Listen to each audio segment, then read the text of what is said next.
everyone. Welcome back to our podcast, powered by the amazing team at Jet AI, where we dive into the fascinating world of cultures and travel. I'm Mira, and I'm super to be here with my co-host, Leo. Thanks, Mira. I'm just glad we're back after that crazy coffee-fueled morning I had. I spilled coffee all over my shirt, and my friend joked that I was trying to make a new fashion rant. Oh no, that's quite a story. I'm sure our listeners are dying to know what happened next. But before we get into that, let's talk about the new season of our podcast. We've got some amazing episodes lined up. And today's topic is going to be a real game changer for all our listeners out there. That's right. We're going to dive into the world of Suriname and Uzbekistan, two countries that are often overlooked but have so much to offer. From their rich history and culture to their stunning landscapes and delicious cuisine, we're going to cover it all. That's right. And what better way to start our journey than with a funny story from our previous podcast? Remember when Leo tried to cook a traditional dish from one of the countries we visited last time? And it ended up being a disaster? Oh yeah, I was trying to make a traditional Uzbek dish, but I ended up setting off the fire alarm in the kitchen. It was quite a scene, let me tell you. Ouch. I'm sure our listeners are loving this. But seriously, folks, today's podcast is going to be a real treat. We're going to answer all your questions about Suriname and Uzbekistan, from the best places to visit to the most delicious foods to try. That's right. And for all our listeners who are considering living or moving to one of these countries, we've got you covered. We'll be sharing our expert tips and advice on everything from the cost of living to the local customs and traditions. So, get ready for an adventure like no other. We're going to take you on a journey through the vibrant cultures and breathtaking landscapes of Suriname and Uzbekistan. And as always, we'll be bringing you the fun and light-hearted tone that you've come to expect from our podcast. That's right. And don't forget to subscribe to our channel and hit the notification bell, so you can stay up to date with all our latest episodes. We're to have you along on this journey, and we can't wait to share all our findings with you. So, let's get started. Today's topic is 1. Introduction to Suriname and Uzbekistan. We'll be comparing these two fascinating countries and highlighting their unique characteristics. So, sit back, relax, and get ready to learn something new. And don't worry, we won't make you sleep through the whole episode. We'll keep it engaging and fun, with plenty of jokes and anecdotes along the way. So, let's dive in and explore the world of Suriname and Uzbekistan together. And remember, our podcast is all about exploring the world and learning new things. So if you have any questions or topics you'd like us to cover, please let us know in the comments below. We love hearing from our listeners and responding to their queries. That's right. And don't forget to follow us on social media, where we share behind-the-scenes peeks into our podcast and some of our favorite travel tips and recommendations. We're always to connect with our audience and share our passion for travel and culture. So, let's get started. Our first topic is 1. Introduction to Suriname and Uzbekistan. We'll be exploring the history, culture, and landscapes of these two fascinating countries. And, as always, we'll be bringing you the fun and light-hearted tone that you've come to expect from our podcast. That's right. And don't worry, we won't leave you hanging. We'll be providing you with a comprehensive guide to help you make informed decisions about visiting or living in these countries. So, sit back, relax, and get ready to learn something new. I'm sure our listeners have heard of Suriname, but maybe not as much about Uzbekistan, right? Let's start with Suriname, shall we? That's right. Suriname is often overlooked, but it has a unique mix of cultures, with a blend of Dutch, African, and Indigenous influences. I'm curious, have you ever been to a festival in Paramaribo, Mira? Actually, I have. It was a vibrant experience, with music, dance, and colorful costumes. But let's get back to safety and crime rates. From what I've read, Suriname has a relatively low crime rate compared to other countries in the region. That's true, but it's also important to note that crime rates can vary depending on the city and neighborhood. Paramaribo, the capital, is generally safer than the countryside. I'm sure our listeners living in Suriname would agree with me that it's essential to be aware of your surroundings and take necessary precautions. Absolutely. Leo, and I think it's interesting that Suriname has a strong emphasis on community policing, which seems to contribute to its relatively low crime rate. Now, let's move on to Uzbekistan. I've heard that the crime rate is higher in Uzbekistan compared to Suriname. That's correct. Mira, Uzbekistan has a more challenging crime situation, particularly in the capital city of Tashkent. However, it's worth noting that the government has implemented various measures to improve safety, such as increasing the number of police patrols and improving street lighting. I see. And what about cultural factors that might contribute to crime rates in Uzbekistan? I've read that the country has a strong emphasis on hospitality and respect for authority, which might influence how people behave in public. That's a great point. Mira, Uzbekistan's cultural values do play a significant role in shaping its crime rates. For example, the concept of honor is deeply ingrained in Uzbek culture, which can sometimes lead to conflicts and violence. But it's also worth noting that the government has been working to promote a culture of respect for human rights and the rule of law. I'm curious. Leo, what do you think is the most significant challenge facing Uzbekistan in terms of crime prevention? That's a tough question. Mira, I think one of the biggest challenges is the lack of transparency and accountability in the justice system. There have been reports of police corruption and mistreatment of suspects, which can erode trust in the authorities and make it harder to prevent crime. I see. And what about our listeners? Do you think they have any advice on how to stay safe in Suriname or Uzbekistan? Well, I think it's always a good idea to research the local customs and laws before traveling to a new country. And, of course, being aware of your surroundings and taking necessary precautions can go a long way in preventing crime. Absolutely. Leo, and I think it's also essential to remember that both Suriname and Uzbekistan have rich cultural heritages and beautiful landscapes. By being respectful and open-minded, we can have a more positive and enriching experience in these countries. Well said. Yeah. And I think it's worth noting that both countries have a strong sense of community and a desire to improve their safety and security. By working together and supporting each other, we can build safer, more prosperous communities in Suriname and Uzbekistan. I'm sure our listeners will appreciate your insights. Leo, and I think it's time for us to move on to our next topic. But before we go, I have to ask, have you ever tried Uzbek PLOV? Leo? Actually, I have. It's a delicious dish, and I think our listeners would love to try it. Maybe we can even cook it together sometime. Mira! I love that. Leo. And who knows? Maybe we can even learn some Uzbek dance moves to go along with it. Sounds like a plan to me. Mira! Let's talk about Suriname and Uzbekistan.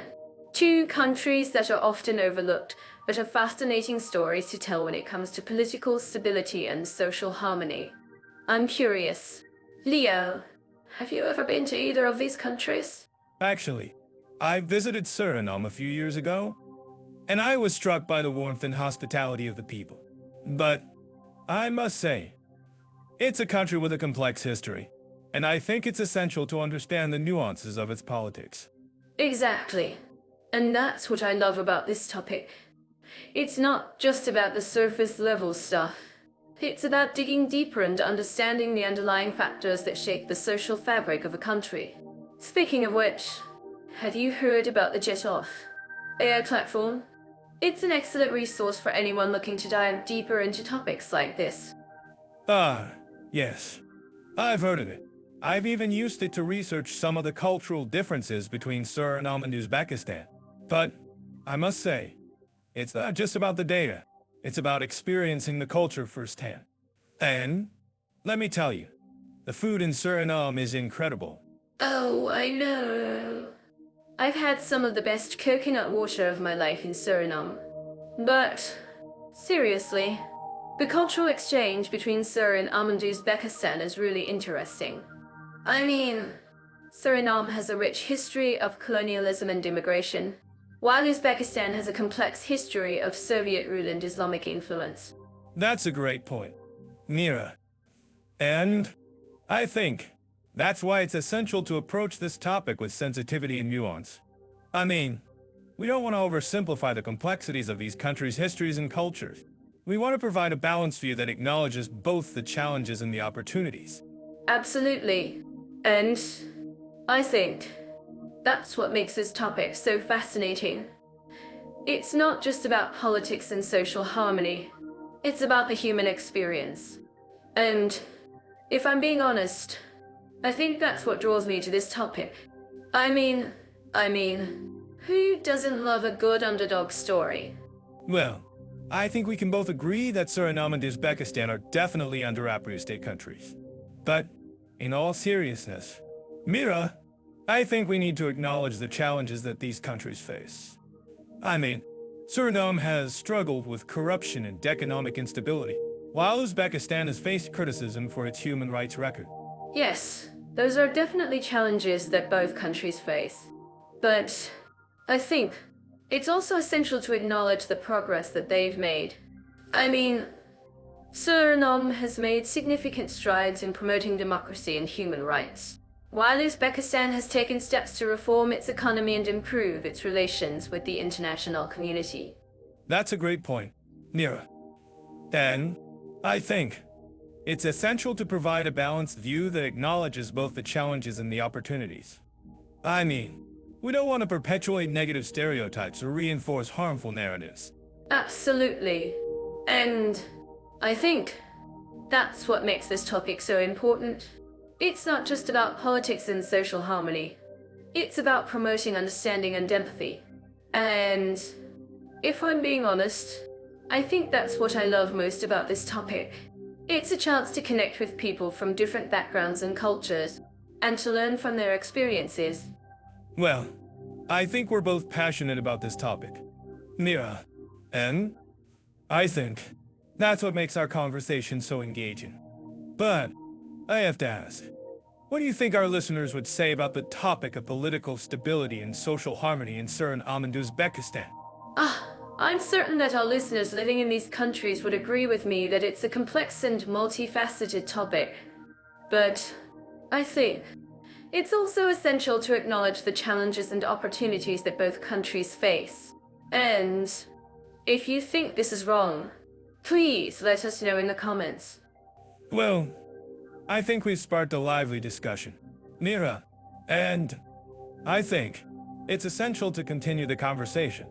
For more insights like this, don't forget to check out Jet Off AI, where you can find in-depth analysis and expert opinions on topics like this. I'm curious to know how Suriname and Uzbekistan compare in terms of economic conditions and cost of living. Have you dug up some interesting stats? Leo? Actually, I did. Suriname has a relatively high GDP per capita, which is around $7. 500. Uzbekistan, on the other hand, has a GDP per capita of around $1. 300. So, it seems like Suriname has a more developed economy. That's a significant difference. But what about the cost of living? I've heard that Uzbekistan has a very affordable cost of living. Is that true? Yes, it's true. The cost of living in Uzbekistan is relatively low, especially when it comes to food and accommodation. You can get a decent apartment in Tashkent for under $200 a month, and a meal at a local restaurant can cost as little as $3. Wow, that's impressive. But what about Suriname? I've heard that it has a high cost of living, especially in Paramaribo. Yes, that's true. The cost of living in Suriname is relatively high, especially when it comes to food and transportation. But, on the other hand, Suriname has a more developed infrastructure, which can make it easier to get around. I see what you mean. But in terms of economic conditions, I think Uzbekistan has a more challenging economy. It's heavily reliant on cotton exports, and the country has struggled with corruption and bureaucratic red tape. That's true. Uzbekistan's economy is indeed heavily reliant on cotton exports, and the country has faced challenges with corruption and bureaucratic red tape.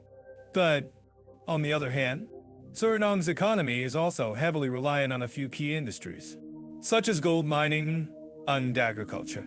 I'm certain that our listeners living in this country would agree with me that the cost of living in Uzbekistan is relatively low. But have you heard from any expats who have lived in Uzbekistan and can share their personal experiences? Actually, I have. One expat told me that the cost of living in Uzbekistan is so low that they can live comfortably on a relatively small salary. But, on the other hand, another expat told me that the cost of living is not as low as people think, especially in the capital city of Tashkent. I see what you mean. It's always good to get a variety of perspectives. And speaking of perspectives, I'm actually curious about what our listeners think about this. Do you think the cost of living in Uzbekistan is relatively low? Or is it higher than people think? I think it's definitely worth exploring further. Maybe we can get some more feedback from our listeners in the comments section. That's a great idea. Leo, and on a related note, I've read about the economic conditions in Uzbekistan. Have you noticed any similarities between the two countries in terms of economic conditions? Actually, I have. Both countries have a relatively high level of corruption, which can make it difficult to do business. And both countries have a strong reliance on a few key industries, such as gold mining and cotton exports. That's a good point. Leo, and speaking of industries, I've been about the job market in Uzbekistan. Have you heard about any interesting job opportunities in either country? Actually, I have. One expat told me that the job market in Suriname is relatively strong, especially in the fields of finance and technology. But, on the other hand, another expat told me that the job market in Uzbekistan is relatively weak, especially in the fields of finance and technology. I see what you mean. It's always good to get a variety of perspectives. And speaking of perspectives, I'm actually curious about what our listeners think about this. Do you think the job market in Suriname is relatively strong? Or is it weaker than people think?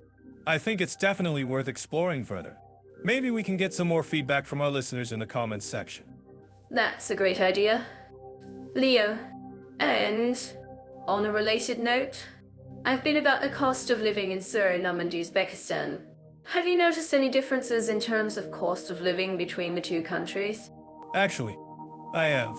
The cost of living in Suriname is relatively high, especially in Paramaribo, while the cost of living in Uzbekistan is relatively low, especially in the smaller cities. That's a good point. Leo, and speaking of cities, I've been about the urbanization in Suriname and Uzbekistan. Have you noticed any similarities between the two countries in terms of urbanization? Actually, I have. Both countries have a relatively high level of urbanization, especially in the capital cities of Paramaribo and Tashkent. That's a good point. Leo, speaking of cities, I've been about the infrastructure in Suriname and Uzbekistan. Have you noticed any differences in terms of infrastructure between the two countries? Actually, I have. The infrastructure in Suriname is relatively well developed, especially in Paramaribo, while the infrastructure in Uzbekistan is relatively underdeveloped, especially in the smaller cities. That's a good point. Leo, and on a related note, I've been about the economic conditions in Suriname and Uzbekistan. Have you noticed any differences in terms of economic conditions between the two countries? Actually, I have. The economic conditions in Suriname are relatively strong, especially in the fields of finance and technology, while the economic conditions in Uzbekistan are relatively weak, especially in the fields of finance and technology. I see what you mean. Leo, and speaking of economic conditions, I've been about the job market in Suriname and Uzbekistan. Have you heard about any interesting job opportunities in either country? Actually, I have. One expat told me that the job market in Suriname is relatively strong, especially in the fields of finance and technology. But, on the other hand, another expat told me that the job market in Uzbekistan is relatively weak, especially in the fields of finance and technology. I see what you mean, Leo. And speaking of job markets, I'm actually curious about what our listeners think about this. Do you think the job market in Suriname is relatively strong? Or is it weaker than people think? I think it's definitely worth exploring further. Maybe we can get some more feedback from our listeners in the comments section. That's a great idea. Leo, and on a related note, I've been about the cost of living in Suriname and Uzbekistan. Have you noticed any differences in terms of cost of living between the two countries? Actually, I have. The cost of living in Suriname is relatively high, especially in Paramaribo, while the cost of living in Uzbekistan is relatively low. I'm curious about Suriname's rental market. How do you think it compares to other countries in the region? Suriname's rental market is a treasure trove of options, from colonial-style houses to modern apartments. But, let's be honest, it's not the most affordable place to live. I'm sure our listeners living in Suriname would agree with me. That's true. But what about the quality of these rentals? Do they meet international standards? Well, Suriname's building codes are not as strict as some other countries, so you might find some older buildings with creaky floors and leaky roofs. But, hey, it's all part of the charm, right? I suppose so. But, seriously, what about safety concerns? I've heard that some areas in Paramaribo can be quite rough. Yes. Safety is always a concern in any country. But Suriname's got a unique problem. The country's got a mix of Caribbean, African, and Asian influences, which can sometimes lead to cultural clashes. However, the government has been working hard to improve security, especially in the capital city. That's reassuring to hear. Now, let's move on to Uzbekistan. What can you tell us about the accommodation options in Tashkent? Tashkent's got a fascinating mix of Soviet-era architecture and modern high-rises. But be prepared for some. Let's call them interesting building codes. I'm sure our listeners are eager to know more about the rental market in Uzbekistan. What about prices? Are they reasonable? Well, prices in Tashkent are relatively affordable, especially compared to other Central Asian cities. But you might find that prices skyrocket during the summer months when tourists flock to the city. That's true. And what about the quality of rentals? Do they meet international standards? Uzbekistan's got a bit of a mixed bag when it comes to rental quality. Some apartments are modern and well-maintained, while others, well, let's just say they're a bit of a fixer-upper. I'm sure our listeners are getting a good idea of what to expect from the accommodation market in Uzbekistan. But what about the cultural aspect? How do locals interact with expats in terms of housing? That's a great question. In Uzbekistan, locals are generally very welcoming to expats, especially in the capital city. You'll find that many locals are eager to share their culture and traditions with foreigners, which can make for a very enriching experience. That's wonderful to hear. And finally, what about the overall living experience in Suriname and Uzbekistan? How do these countries compare in terms of housing and lifestyle? Well, both countries have their unique charms. Suriname's got a laid-back, Caribbean vibe, while Uzbekistan's got a more fast-paced, Central Asian feel. But, at the end of the day, it's all about what you're looking for in a living experience. That's a great point. Leo, and I'm sure our listeners are eager to know more about these countries. If you have any stories or tips to share about accommodation in Suriname or Uzbekistan, please let us know in the comments. And remember, folks, when it comes to accommodation in these countries, it's all about being flexible and open-minded. Happy travels. Hey, have you guys heard about the visa process in Suriname? I was reading about it, and it sounds like a breeze compared to some other countries. Really? I thought it was going to be a nightmare. But I guess it's all about the type of visa you're applying for. They have a tourist visa, a business visa, and even a retirement visa. Exactly. And the best part is that the tourist visa is usually pretty straightforward. You just need to provide some basic documents like a passport, a return ticket, and proof of sufficient funds. That's true. But what about the business visa? I've heard that can be a bit more complicated. Yeah, it's true. For a business visa, you'll need to provide more documentation, like a letter of introduction from your employer or a letter of intent from the company you're planning to work with in Suriname. I'm sure our listeners living in Suriname would agree with me that the bureaucracy can be a bit overwhelming at times. Absolutely. But I think it's worth it in the end. Suriname has a lot to offer, from its beautiful rainforest to its vibrant culture. And don't forget the food. I've heard the Surinamese cuisine is amazing. Oh, it is. I've tried some of the dishes, and they're definitely unique. But let's get back to the visa process. I'm actually curious about what our listeners think about this. Well, I think it's great that Suriname has a relatively straightforward visa process, but I'm sure it's not without its challenges. Exactly. And speaking of challenges, I've heard that the immigration process in Uzbekistan can be a bit more complicated. Yes. Uzbekistan is a country with a rich history, but its bureaucracy can be a bit interesting. Interesting? That's one way to put it. But seriously, I've heard that the immigration process in Uzbekistan requires a lot of documentation and paperwork. That's right. And it's not just the immigration process. The entire visa process can be quite complex. But I'm sure our listeners would agree that it's worth it in the end. Absolutely. And I think it's worth noting that both Suriname and Uzbekistan have their own unique challenges when it comes to visa and immigration procedures. Yes. And it's always a good idea to do your research and stay up to date on the latest regulations and requirements. And don't forget to pack your patience. Good advice. Yeah, good advice.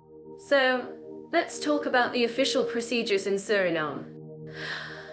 I've heard that the government has a pretty efficient system in place for processing documents and applications. Yes. The Surinamese government is definitely making an effort to streamline its processes. But I'm sure it's not without its challenges. Exactly. And I think it's worth noting that both Suriname and Uzbekistan have their own unique approaches to official procedures. Yes, and it's always a good idea to stay informed and up to date on the latest developments.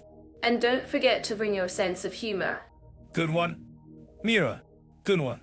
So, what do you think our listeners would say about the ease of visa, immigration, and official procedures in these two countries? Well, I think they would say that it's all about being prepared and doing your research. Absolutely. And I think it's worth noting that both Suriname and Uzbekistan have their own unique strengths and weaknesses when it comes to these procedures. Yes, and it's always a good idea to approach these processes with a clear understanding of the requirements and regulations. And don't forget to breathe. Good advice. Mira, good advice. Okay, let's wrap up this topic for now. But before we go, I just want to say that if you have any tips or advice for our listeners on navigating the visa and immigration process in Suriname or Uzbekistan, please let us know in the comments below. And don't forget to like and subscribe to our channel for more content on these two amazing countries. So, let's talk about access to and quality of health services in Suriname and Uzbekistan. I'm curious. Leo, what do you think is the most important factor in evaluating healthcare in these countries? Well, Mira, I think it's essential to consider the availability of quality medical facilities, the ratio of doctors to patients, and the overall health infrastructure. But, of course, there's more to it than just numbers. Cultural factors and patient experiences play a significant role. Absolutely. Leah, in Suriname, for instance, I've heard that the healthcare system is largely based on a mix of public and private providers. What's your take on that? Yes. Suriname's healthcare system is indeed a unique blend of public and private sectors. I've been told that the public sector provides essential healthcare services, while the private sector offers more specialized care. But, I'm curious. Mira, have you noticed any differences in the quality of care between the two sectors? Actually, I have. While the public sector is more accessible, the quality of care can be inconsistent. The private sector often offers better facilities and more modern equipment. But what about Uzbekistan? How does the healthcare system compare? Well, Mira, Uzbekistan's healthcare system is largely based on a public-private partnership model. The government provides essential healthcare services, while private providers offer specialized care. However, I've been told that the quality of care in Uzbekistan can be inconsistent, especially in rural areas. That's interesting. Leo, I've heard that Uzbekistan has made significant strides in improving its healthcare infrastructure, especially in major cities like Tashkent. But what about access to healthcare in rural areas? Ah, yes. Access to healthcare in rural areas is indeed a challenge in Uzbekistan. However, I've been told that the government is working to improve healthcare services in these areas, including the establishment of community health centers. That's great to hear. In Suriname, I've noticed that the healthcare system is also facing challenges, particularly in terms of access to specialized care. What do you think is the most significant challenge facing Suriname's healthcare system? Well, Mira, I think one of the biggest challenges facing Suriname's healthcare system is the shortage of medical professionals, particularly in specialized fields like cardiology and oncology. That's a great point. Leo, and in Uzbekistan, what about the role of traditional medicine in the healthcare system? I've heard that traditional medicine plays a significant role in Uzbekistan's healthcare system. Yes. Traditional medicine is indeed an integral part of Uzbekistan's healthcare system. In fact, I've been told that traditional medicine is often used in conjunction with modern medicine to provide a more holistic approach to healthcare. That's fascinating. Leo, and I'm sure our listeners would love to know more about the cultural nuances of healthcare in both countries. Can you tell us a bit more about that?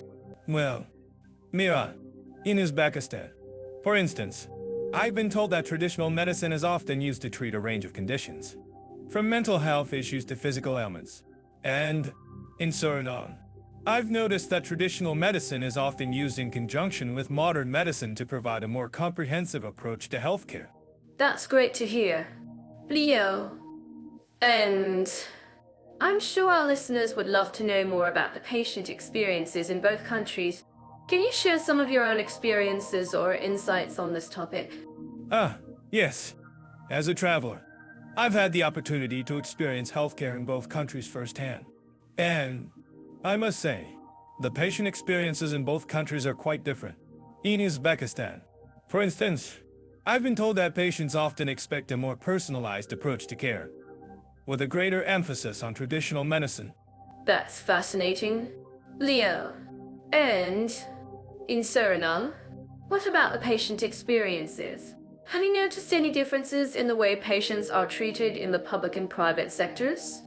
Well, Mira, in Suriname, I've noticed that patients often receive a more standardized approach to care in the public sector, while the private sector often offers a more personalized approach. That's great to hear. And I'm sure our listeners would love to know more about the role of technology in healthcare in both countries. Can you tell us a bit more about that? Yes. Technology is indeed playing an increasingly important role in healthcare in both countries. In Uzbekistan, for instance, I've been told that the government is investing heavily in digital healthcare infrastructure, including electronic health records and telemedicine. That's great to hear. Leo, and in Suriname, what about the role of technology in healthcare? Have you noticed any developments in this area? Well, Mira, in Suriname, I've noticed that technology is also playing an increasingly important role in healthcare, particularly in terms of electronic health records and telemedicine. That's great to hear. And I'm sure our listeners would love to know more about the future of healthcare in both countries. Can you share some insights on this topic? Yes. The future of healthcare in both countries is indeed exciting.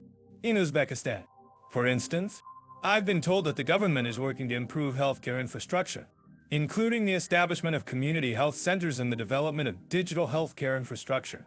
That's great to hear. Leo, and in Suriname, what about the future of healthcare? Have you noticed any developments in this area? Well, Mira, in Suriname, I've noticed that the government is also working to improve healthcare infrastructure, including the establishment of community health centers and the development of digital healthcare infrastructure. That's great to hear, Leo. And I'm sure our listeners would love to know more about the challenges facing healthcare in both countries. Can you share some insights on this topic? Yes. The challenges facing healthcare in both countries are indeed significant.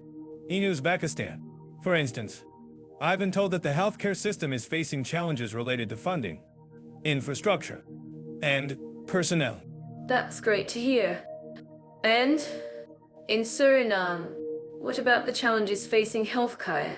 Have you noticed any differences in the challenges facing the public and private sectors? Well, Mira, in Suriname, I've noticed that the challenges facing the healthcare system are indeed different in the public and private sectors. In the public sector, for instance, the challenges are often related to funding and infrastructure, while in the private sector, the challenges are often related to personnel and quality of care. That's great to hear. I'm sure our listeners would love to know more about the cultural nuances of healthcare in both countries. Can you share some insights on this topic? Yes. The cultural nuances of healthcare in both countries are indeed fascinating. In Uzbekistan, for instance, I've been told that traditional medicine plays a... Alright, let's dive into transportation, infrastructure, and convenience in our two countries. I'm curious, Leo, what's the situation like in Suriname? Suriname's got some unique challenges, but also some hidden gems. The country's small size makes it easy to get around, but the roads can be a bit rough. I mean, who needs asphalt when you got potholes, right? That's a great point. Leo, I've heard the roads in Suriname can be quite bumpy, but what about public transportation? Is it a reliable option for travelers? Well, Suriname has a decent public transportation system, with buses and taxis connecting major cities. However, it's not always the most efficient way to get around, especially during peak hours. You might find yourself waiting for a bus for an hour or more. I bet our listeners in Suriname relate to this traffic chaos. But seriously, what about the roads in Uzbekistan? Are they any better? Actually, Uzbekistan has made significant improvements to its road network in recent years. The country has invested heavily in modernizing its highways and improving road conditions. It's now easier to travel between cities and even across the country. That's great to hear. Leo, I've heard Uzbekistan's capital, Tashkent, has a pretty decent public transportation system. How's that compared to Suriname's? Well, Tashkent's got a more developed public transportation system, with a comprehensive network of buses, trams, and metro lines. It's much easier to get around the city without a car. I bet our listeners in Uzbekistan are relieved to hear that. But what about the cost of transportation in both countries? Is it affordable for travelers? Actually, both countries have relatively affordable transportation options. In Suriname, you can get around on a budget, with buses and taxis costing relatively little. In Uzbekistan, the public transportation system is also affordable, with a single ride costing around $1. So I think that we can conquer that. That's great to hear.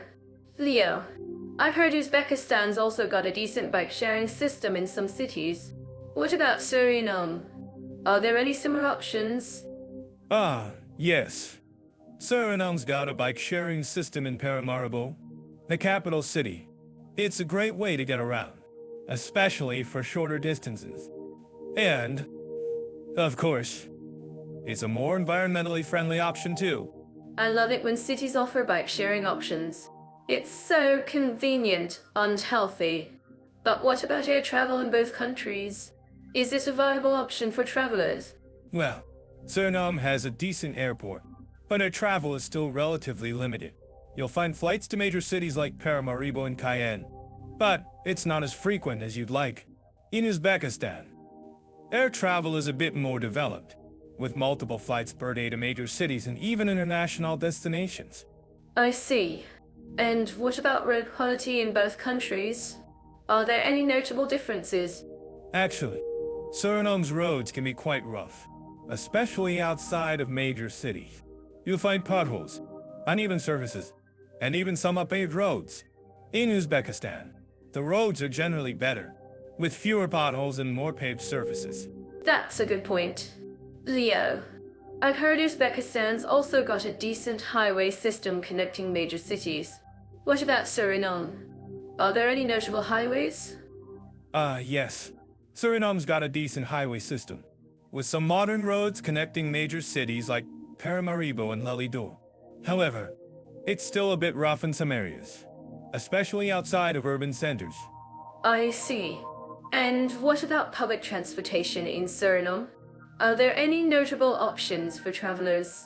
Well, Suriname has a decent public transportation system, with buses and taxis connecting major cities. However, it's not always the most efficient way to get around, especially during peak hours. You might find yourself waiting for a bus for an hour or more. I bet our listeners in Suriname are nodding their heads in agreement right now. But what about the cost of transportation in both countries? Is it affordable for travelers? Actually, both countries have relatively affordable transportation options. In Suriname, you can get around on a budget, with buses and taxis costing relatively little. In Uzbekistan, the public transportation system is also affordable, with a single ride costing around one. So I think that we can conquer that? That's great to hear. Leo, I heard Uzbekistan's also got a decent bike sharing system in some cities. What about Suriname? Are there any similar options? Yes. Suriname's got a bike sharing system in Paramaribo, the capital city. It's a great way to get around, especially for shorter distances. And, of course, it's a more environmentally friendly option too. I love it when cities offer bike sharing options. It's so convenient and healthy. But what about air travel in both countries? Is it a viable option for travelers? Well, Suriname has a decent airport, but air travel is still relatively limited. You'll find flights to major cities like Paramaribo and Cayenne, but it's not as frequent as you'd like. In Uzbekistan, air travel is a bit more developed, with multiple flights per day to major cities and even international destinations. I see. And what about road quality in both countries? Are there any notable differences? Actually, Suriname's roads can be quite rough, especially outside of major cities. You'll find potholes, uneven surfaces, and even some unpaved roads. In Uzbekistan, the roads are generally better, with fewer potholes and more paved surfaces. That's a good point. Leo, I've heard Uzbekistan's also got a decent highway system connecting major cities. What about Suriname? Are there any notable highways? Yes. Suriname's got a decent highway system, with some modern roads connecting major cities like Paramaribo and Lelydor. However, it's still a bit rough in some areas, especially outside of urban centers. I see. And what about the transportation infrastructure in both countries? Is it modern and efficient? Well, Suriname's infrastructure is still developing, with some modern roads and transportation systems.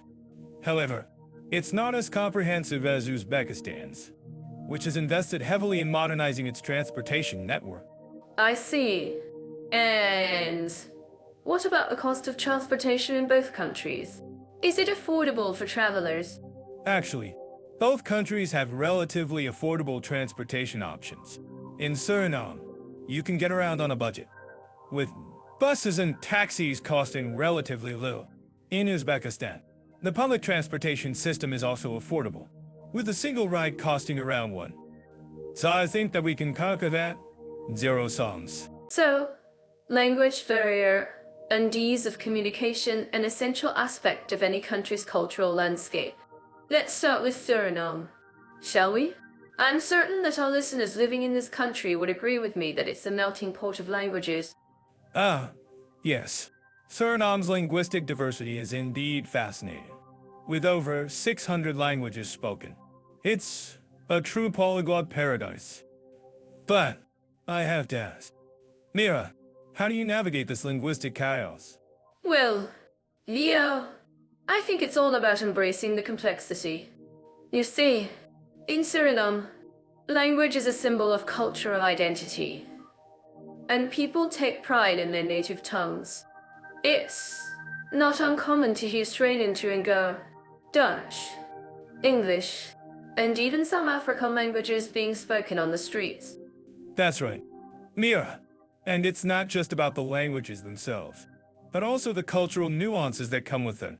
For instance, in Suriname, you'll often see people using a mix of languages in everyday conversations. Exactly. It's like a beautiful linguistic patchwork. And as an expat, I've found that being open-minded and willing to learn goes a long way in bridging the language gap. I mean, who needs to speak perfect straight into and go when you can learn a few key phrases and show your appreciation for the culture? Fair point, Mira. But I have to say, I've had my fair share of language mishaps in Suriname. Like the time I tried to order a simple breakfast and ended up ordering a plate of flying ants instead of pancakes. Oh, Leo, that's hilarious. But in all seriousness, language barriers can be a challenge, especially for tourists. That's why I always recommend carrying a phrasebook or using a translation app to help navigate the language gap. Yes. Technology is a wonderful thing. But I think what's missing from our conversation so far is the human element. You see, in Suriname, language is not just about communication. It's also about building relationships and connecting with people on a deeper level. I couldn't agree more. Leo, and speaking of relationships, I'm curious to know what our listeners think about the language barrier in Suriname. Do you guys find it easy to communicate with locals? Or do you face challenges? Well, I think our listeners would agree that it's a mix of both. While some people find it easy to navigate the language landscape, others might struggle to communicate effectively. But, as Mira said, being open-minded and willing to learn can go a long way in bridging the gap. Exactly. And on that note, let's move on to our next country, Uzbekistan. I'm actually curious to know what our listeners think about the language barrier in Uzbekistan. Have you guys encountered any challenges when communicating with locals? Yes. Uzbekistan's language landscape is quite different from Suriname's. With a majority of the population speaking Uzbek, you'll find that English is not as widely spoken as in other countries. That's right, Leo. And as an expat, I found that learning some basic Uzbek phrases can go a long way in building relationships with locals. But I have to say, the script and language itself are quite fascinating. Indeed, they are. Uzbek script is one of the most beautiful scripts I've ever seen. And the language itself is a mix of Persian, Arabic, and Turkish influences. Yes.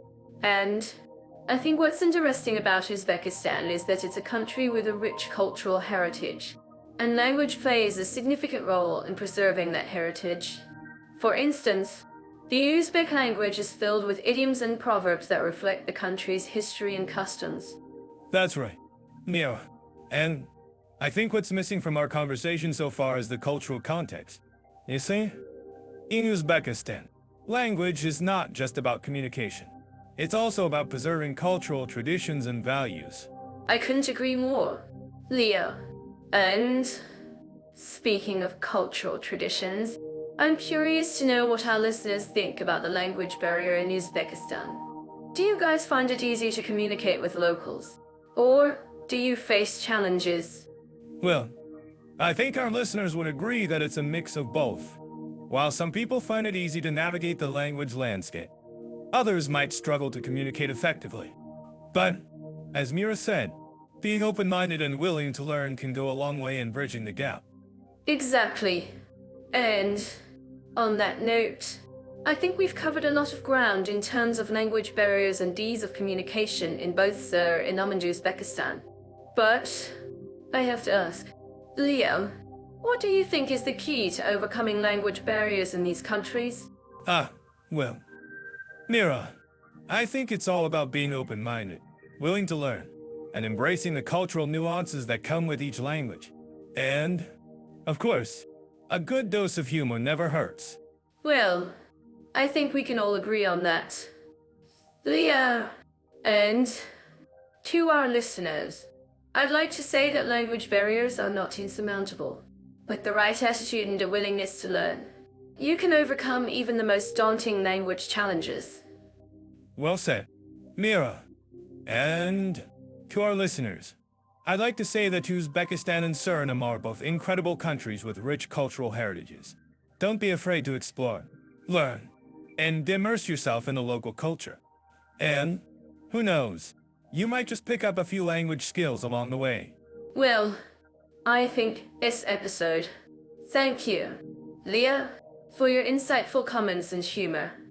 And to our listeners, thank you for tuning in and engaging with us on this topic.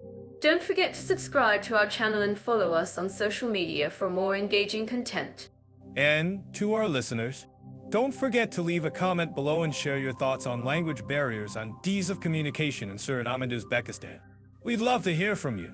And so to dive into this topic of cultural diversity and tolerance in Suriname and Uzbekistan, let's start with Suriname, a country with a unique blend of cultures, where you can hear a mix of languages, including Dutch, straight into Ingo, and English. Have you ever been to Suriname? Leo? Ah, yes, I have. It's a fascinating country with a rich cultural heritage. The Surinamese people are incredibly warm and welcoming. I remember walking through the streets of Paramaribo and being greeted with a big smile and a "Ho God HET? How are you?" in Dutch. That's so true. The people in Suriname are indeed very friendly. And I think that's because of their history of being a Dutch colony, which has influenced their culture. But what's interesting is that Suriname is also home to a significant population of indigenous people, such as the Samarkand and Arawak communities. Have you had any interactions with these communities, Leo? Actually, I have. I was fortunate enough to visit a Samarkand village and learn about their traditional way of life. It was amazing to see how they still maintain their cultural practices and traditions despite being influenced by modern society. That's fantastic. I'm sure our listeners would love to hear more about that experience. And speaking of cultural diversity, let's talk about Uzbekistan. Uzbekistan is known for its rich cultural heritage, with a history dating back to the Silk Road. What do you think is the most unique aspect of Uzbek culture? Leo? That's a great question. I think one of the most unique aspects of Uzbek culture is the blend of Islamic and Soviet influences. You can see this in the architecture, the food, and even the music. It's a fascinating mix of traditional and modern elements. That's so true. And I think that's what makes Uzbek culture so rich and diverse. And speaking of diversity, let's talk about the different ethnic groups that make up Uzbekistan's population. There are over 100 ethnic groups in Uzbekistan, including the Uzbeks, Tajiks, Kazakhs, and many more. How do you think these different groups interact and coexist? Leo? Well, from what I've observed, the different ethnic groups in Uzbekistan tend to maintain their own cultural traditions and practices, but they also have a strong sense of national identity. They come together to celebrate national holidays and events, and they also have a strong sense of community and solidarity. That's so heartwarming to hear. And I think that's because of the strong social harmony initiatives that are in place in Uzbekistan. The government has implemented programs to promote cultural diversity and tolerance, such as the Uzbekistan Land of the Golden Lion Festival, which celebrates the country's cultural heritage. Have you had a chance to experience this festival, Leo? Actually, I have. It was an amazing experience, with music, dance, and food from all over the country. It was a great way to see the diversity and richness of Uzbek culture firsthand. I'm sure our listeners would love to hear more about that experience. And speaking of experiences, let's talk about the importance of cultural tourism in promoting cultural diversity and tolerance. What do you think is the role of cultural tourism in promoting cultural understanding and exchange? Leo? Well, I think cultural tourism has the potential to be a powerful tool for promoting cultural understanding and exchange. When tourists visit a country and experience its culture firsthand, it can help break down stereotypes and build bridges between different cultures. That's so true. And I think that's why cultural tourism is so important in promoting cultural diversity and tolerance. And speaking of tolerance, let's talk about the challenges that Suriname and Uzbekistan face in promoting cultural diversity and tolerance. What do you think are some of the biggest challenges that these countries face? Leo? That's a great question.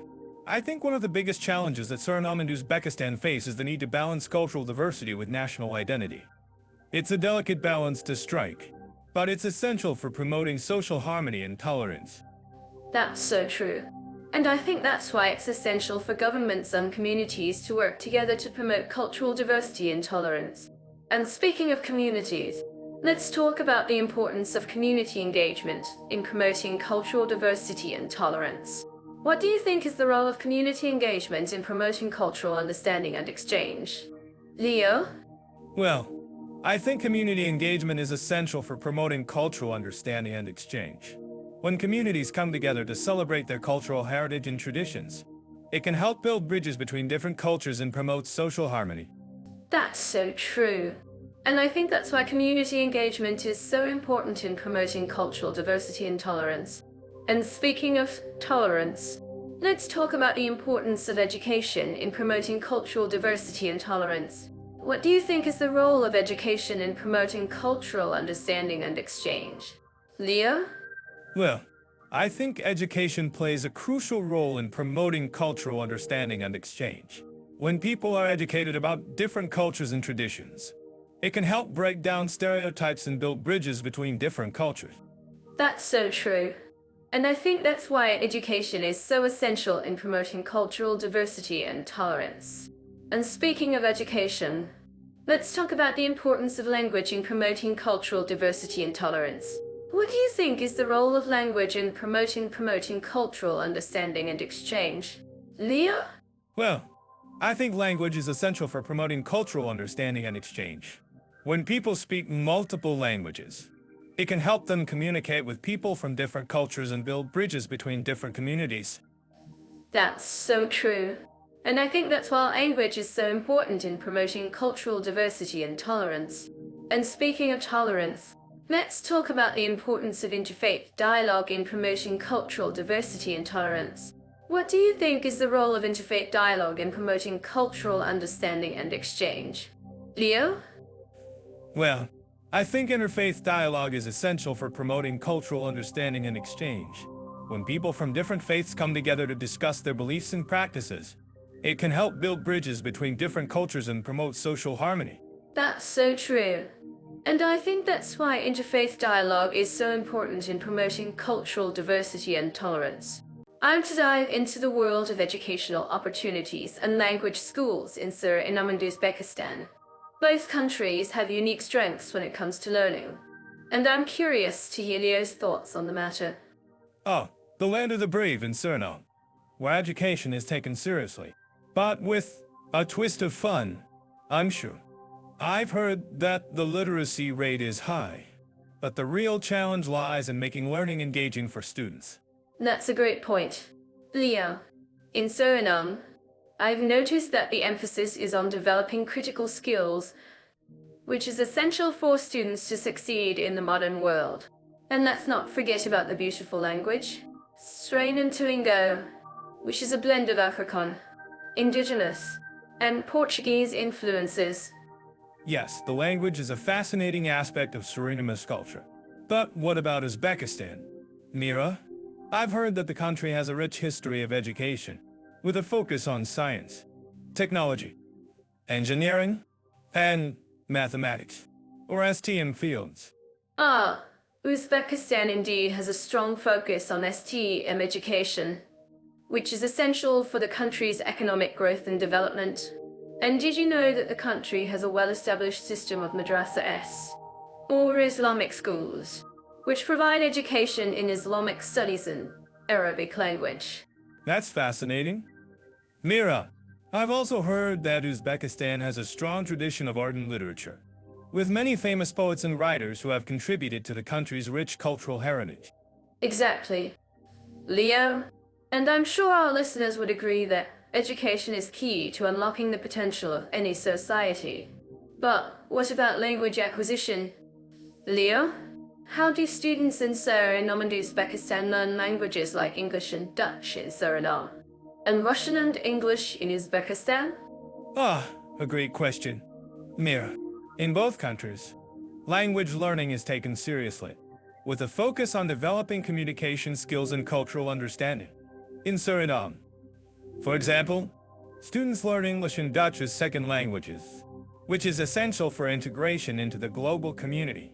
That's right. And in Uzbekistan, students learn Russian and English as second languages, which is also crucial for economic and cultural development. But what about the language learning process itself?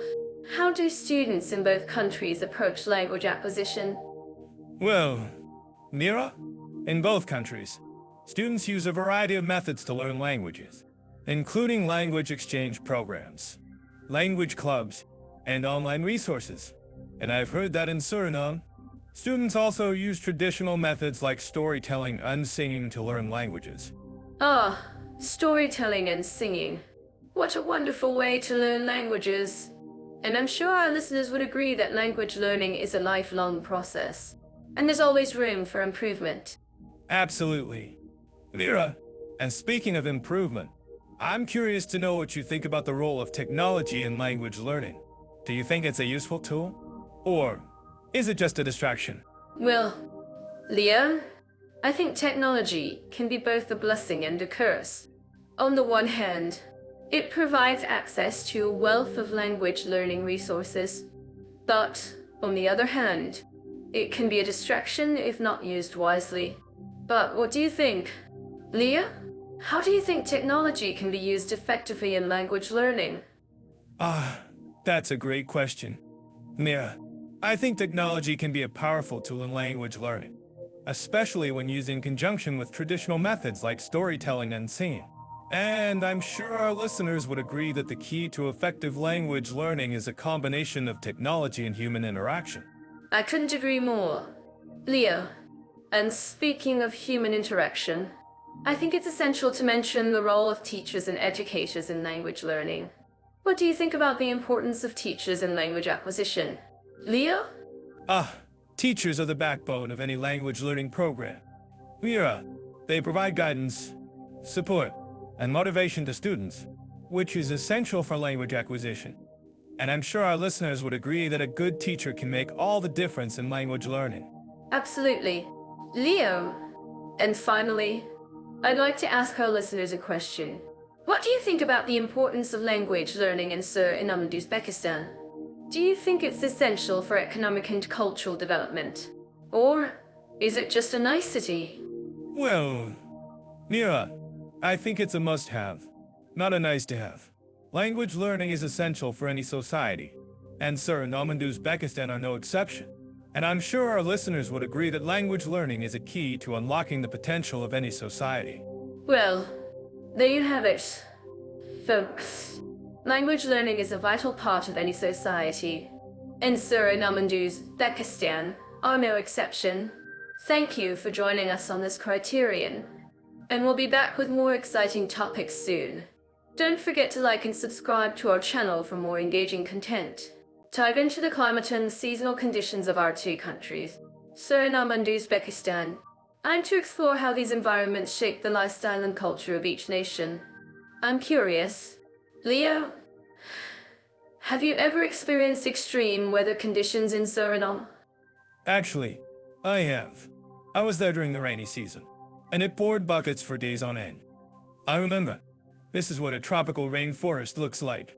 But, of course, I had to laugh about it, because, let's be real, who wants to get stuck in a rainforest with no umbrella?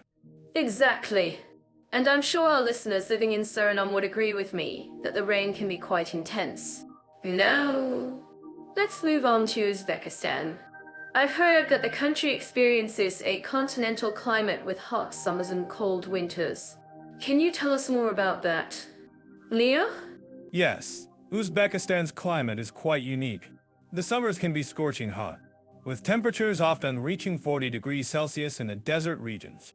And, of course, the winters can be freezing cold, especially in the mountains. But, you know, that's just the way it is when you live in a country with such a vast and varied landscape. I can imagine. And I'm sure our listeners would love to know more about the local adaptations to these climate conditions. In Suriname, for example, the indigenous people have developed a unique relationship with the rainforest, using traditional knowledge to navigate the terrain and find food. Can you tell us more about that? Leo? Yes.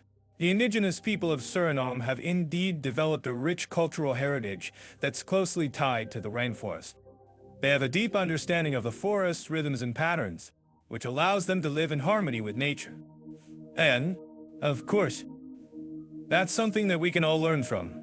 I completely agree.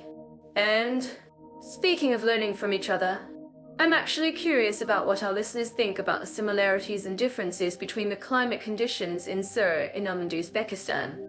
If you think this is wrong, please let us know in the comments. Well, I think it's clear that both countries have their unique challenges when it comes to climate and weather.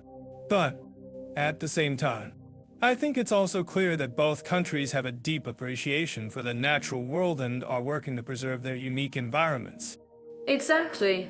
And finally, let's talk about the impact of climate change on both countries. I've heard that Suriname is particularly vulnerable to climate-related disasters, such as floods and landslides. Can you tell us more about that? Leo? Yes, unfortunately, Suriname is indeed one of the countries that's most vulnerable to climate-related disasters. The country's low-lying coastal areas are particularly susceptible to flooding, and the government is working to implement measures to mitigate these effects. But, of course, it's a complex issue, and there's no easy solution. I see. Well, it's clear that both countries face unique challenges when it comes to climate and weather. But, at the same time, I think it's also clear that both countries have a deep appreciation for the natural world and are working to preserve their unique environments. And, as always, we want to hear from you, our listeners. If you have any questions or comments about climate and seasonal conditions in Suriname and Uzbekistan, please let us know in the comments. Well, I think that's all for now. But, before we go, I just want to say that I'm actually curious about what our listeners think about the impact of climate change on both countries. If you think this is wrong, please, let us know in the comments. Well, I think that's all for now. Folks, thanks for tuning into our podcast, and we'll see you in the next episode.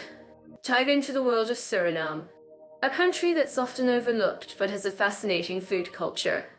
I'm curious, Leo, have you ever tried Suriname cuisine? Actually, I have. And it's a real treat. The combination of African, Asian, and European influences is incredible. Their use of peanuts, for example, is a game changer. Exactly. And it's not just the peanuts. The entire dish is a perfect blend of flavors. I love trying to recreate some of their recipes at home. That's a great idea. And speaking of recipes, have you heard of the palm in Suriname cuisine? It's a traditional dish made with chicken or beef, and it's absolutely delicious. Oh, I've heard of it. But I'm more of a pong newbie. Can you tell me more about it? I want to try it out. Sure thing. The palm is a dish that's been passed down through generations, and it's a staple in Suriname cuisine. It's made with a mixture of spices, herbs, and sometimes even some weird, wonderful ingredients like cassava or plantains. Wow, that sounds amazing. And I'm sure our listeners would love to know more about it too. I'm certain that our listeners living in this country would agree with me that trying new foods is always an adventure. Absolutely. And speaking of adventures, Have you tried the roti in Suriname? It's a type of flatbread that's typically served with curries or stews. Ah, yes. The roti is a favorite of mine. I love how it's so versatile and can be paired with so many different dishes. Exactly. And it's not just the roti that's amazing. The entire food culture in Suriname is a treasure trove of flavors and textures. I'm actually curious about what our listeners think about this. Well, I think it's safe to say that Suriname cuisine is a hidden gem. But I'm also curious. Leo, have you noticed any similarities between Suriname cuisine and Uzbek cuisine? Ah, yes. I've noticed that both cuisines have a strong emphasis on meat and spices. And in Uzbek cuisine, they have a dish called PLOV that's similar to the palm in Suriname.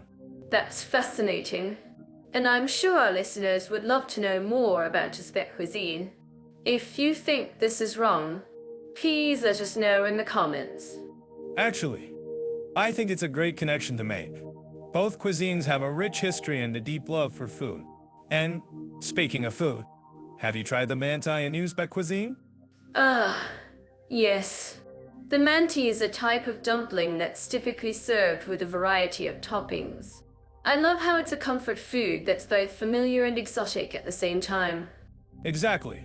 And it's not just the manti that's amazing. The entire food culture in Uzbekistan is a treasure trove of flavors and textures. I'm actually curious about what our listeners think about this. Well, I think it's safe to say that Uzbek cuisine is a hidden gem. But I'm also curious. Leo, have you noticed any similarities between Suriname cuisine and Uzbek cuisine when it comes to nutritional alternatives? Ah, yes. I've noticed that both cuisines have a strong emphasis on using local and seasonal ingredients. And in Uzbek cuisine, they have a dish called shurpa that's similar to the palm in Suriname. That's fascinating. And I'm sure our listeners would love to know more about shurpa. If you think this is wrong, please let us know in the comments. Actually, I think it's a great connection to make. Both cuisines have a rich history and a deep love for food. And speaking of food, have you tried the shurpa in Uzbek cuisine? Yes. The shurpa is a type of soup that's typically served with a variety of toppings. I love how it's a comfort food that's both familiar and exotic at the same time. Exactly. And it's not just the shurpa that's amazing. The entire food culture in Uzbekistan is a treasure trove of flavors and textures. I'm actually curious about what our listeners think about this. Well, I think it's safe to say that Uzbek cuisine is a hidden gem. But I'm also curious. Leo, have you noticed any similarities between Suriname cuisine and Uzbek cuisine when it comes to using local and seasonal ingredients? Ah, yes. I've noticed that both cuisines have a strong emphasis on using local and seasonal ingredients. And in Suriname cuisine, they have a dish called palm that's similar to the PLOV in Uzbek cuisine. That's fascinating, and I'm sure our listeners would love to know more about it. If you think this is wrong, please let us know in the comments. Actually, I think it's a great connection to make. Both cuisines have a rich history and a deep love for food. And speaking of food, have you tried the palm in Suriname? Ah, yes. The palm is a type of dish that's typically served with a variety of toppings. I love how it's a comfort food that's both familiar and exotic at the same time. Exactly. And it's not just the palm that's amazing.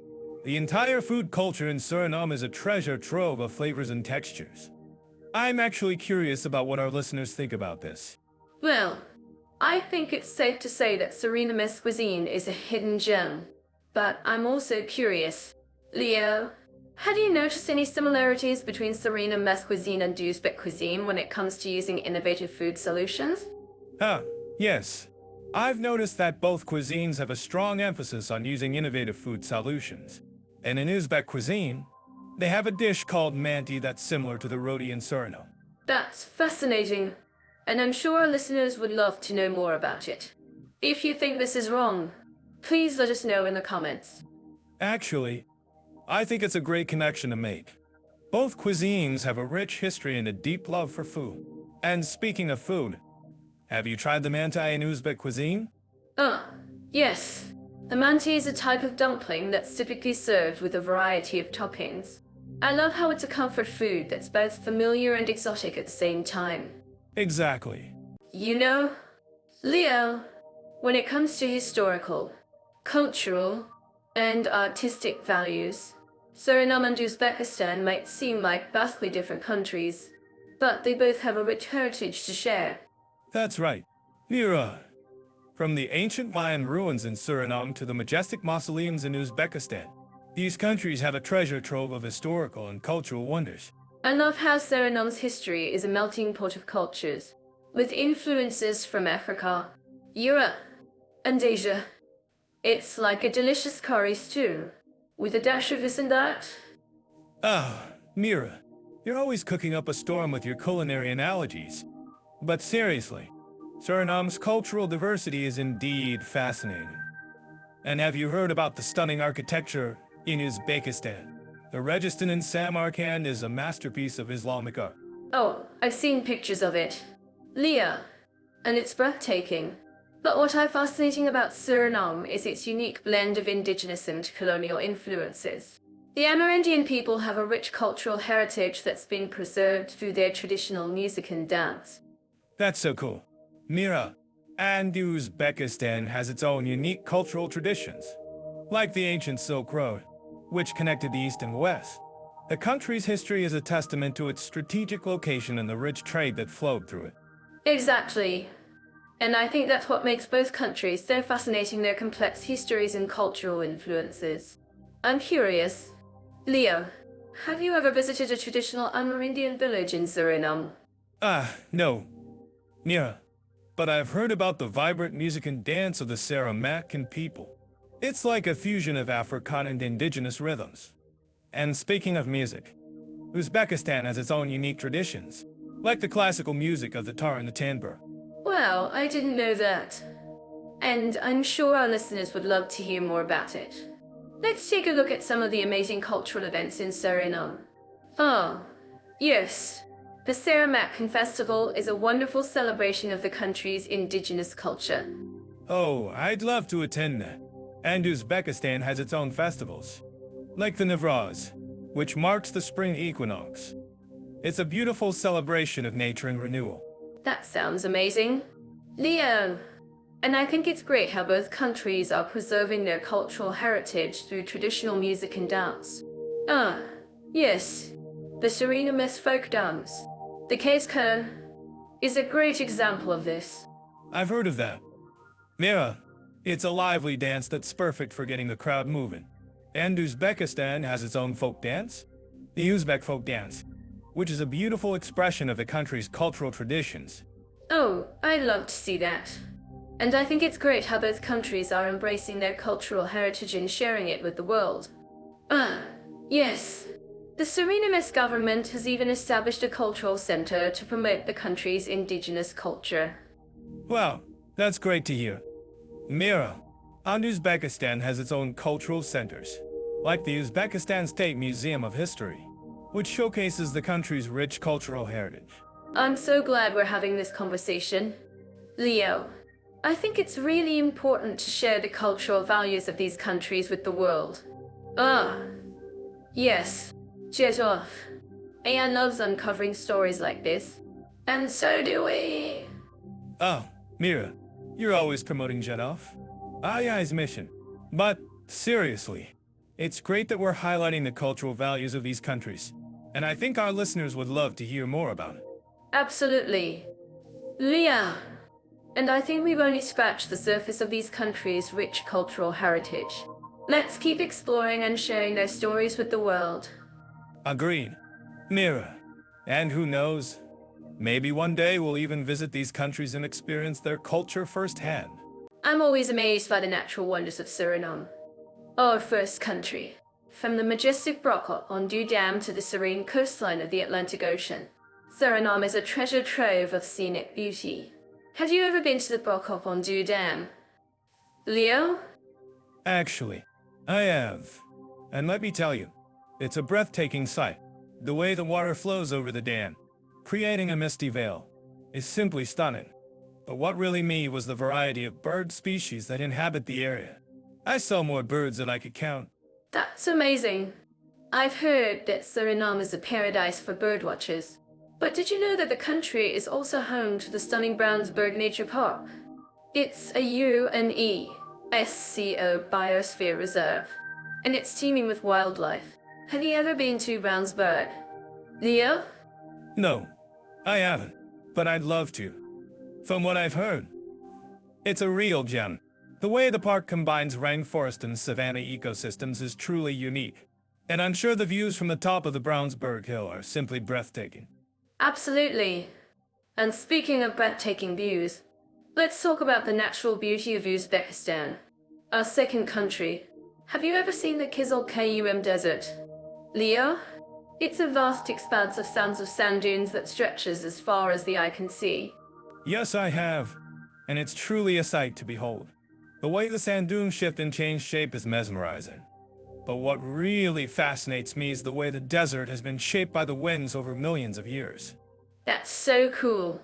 And I'm sure our listeners would love to know more about the Fergana Valley, a region in Uzbekistan known for its lush green landscapes and fertile soil. What do you think about the Fergana Valley? Leo? Well, I think it's a real gem. The way the valley is surrounded by mountains on all sides creates a sense of tranquility and peace, and the fertile soil makes it an ideal place for agriculture. Absolutely. And I'm sure our listeners would agree that both Suriname and Uzbekistan have their own unique natural wonders. If you think this is wrong, please let us know in the comments below. What do you think about the idea of combining a trip to both countries? Leo? That's an interesting idea. I think it would be a great way to experience the diverse natural beauty of both countries. But it would require some serious planning and research to make it happen. That's true. But I think it would be worth it. Just imagine being able to see the majestic Brokop on Dam in Suriname and the stunning Kizil-Kayum Desert in Uzbekistan all in one trip. Wouldn't that be an adventure to remember? Absolutely. And I'm sure our listeners would love to hear more about the possibilities of combining a trip to both countries. Maybe we can even plan a trip together? Mira? That would be amazing. And who knows, maybe one day we'll make it happen. But for now, let's just enjoy the journey and appreciate the natural beauty of both Suriname and Uzbekistan. And maybe we can even convince Mira to trade in her camera for a pair of hiking boots and join me on an adventure through the Fergana Valley. Oh, you're on. But don't expect me to give up my camera anytime soon. I'll stick to capturing the beauty of both countries from a safe distance. But I'm sure our listeners would love to hear more about our adventures in both countries. Maybe we can even share some of our favorite photos and stories from the trip. Absolutely. And I'm sure our listeners would be happy to share their own stories and photos from their trips to both countries. So, let's keep the conversation going and see where it takes us. Suriname and Uzbekistan, two countries with quite different landscapes and cultures, but both offering exciting sports and adventure options. Let's start with Suriname, a country in South America known for its lush rainforests and diverse wildlife. I'm sure our listeners who have visited Suriname would agree with me that the great outdoors is a major draw. Absolutely. Mira, and I think it's no coincidence that Suriname's national sport is Surinamese football, or football as we know it in the rest of the world. But what's really fascinating is the country's love for extreme sports like bungee jumping and skydiving. I mean, who wouldn't want to jump out of a plane over the stunning Maro-Wijni River? That's right, Leo. And for those who prefer more leisurely activities, Suriname offers some of the most beautiful hiking trails in the world.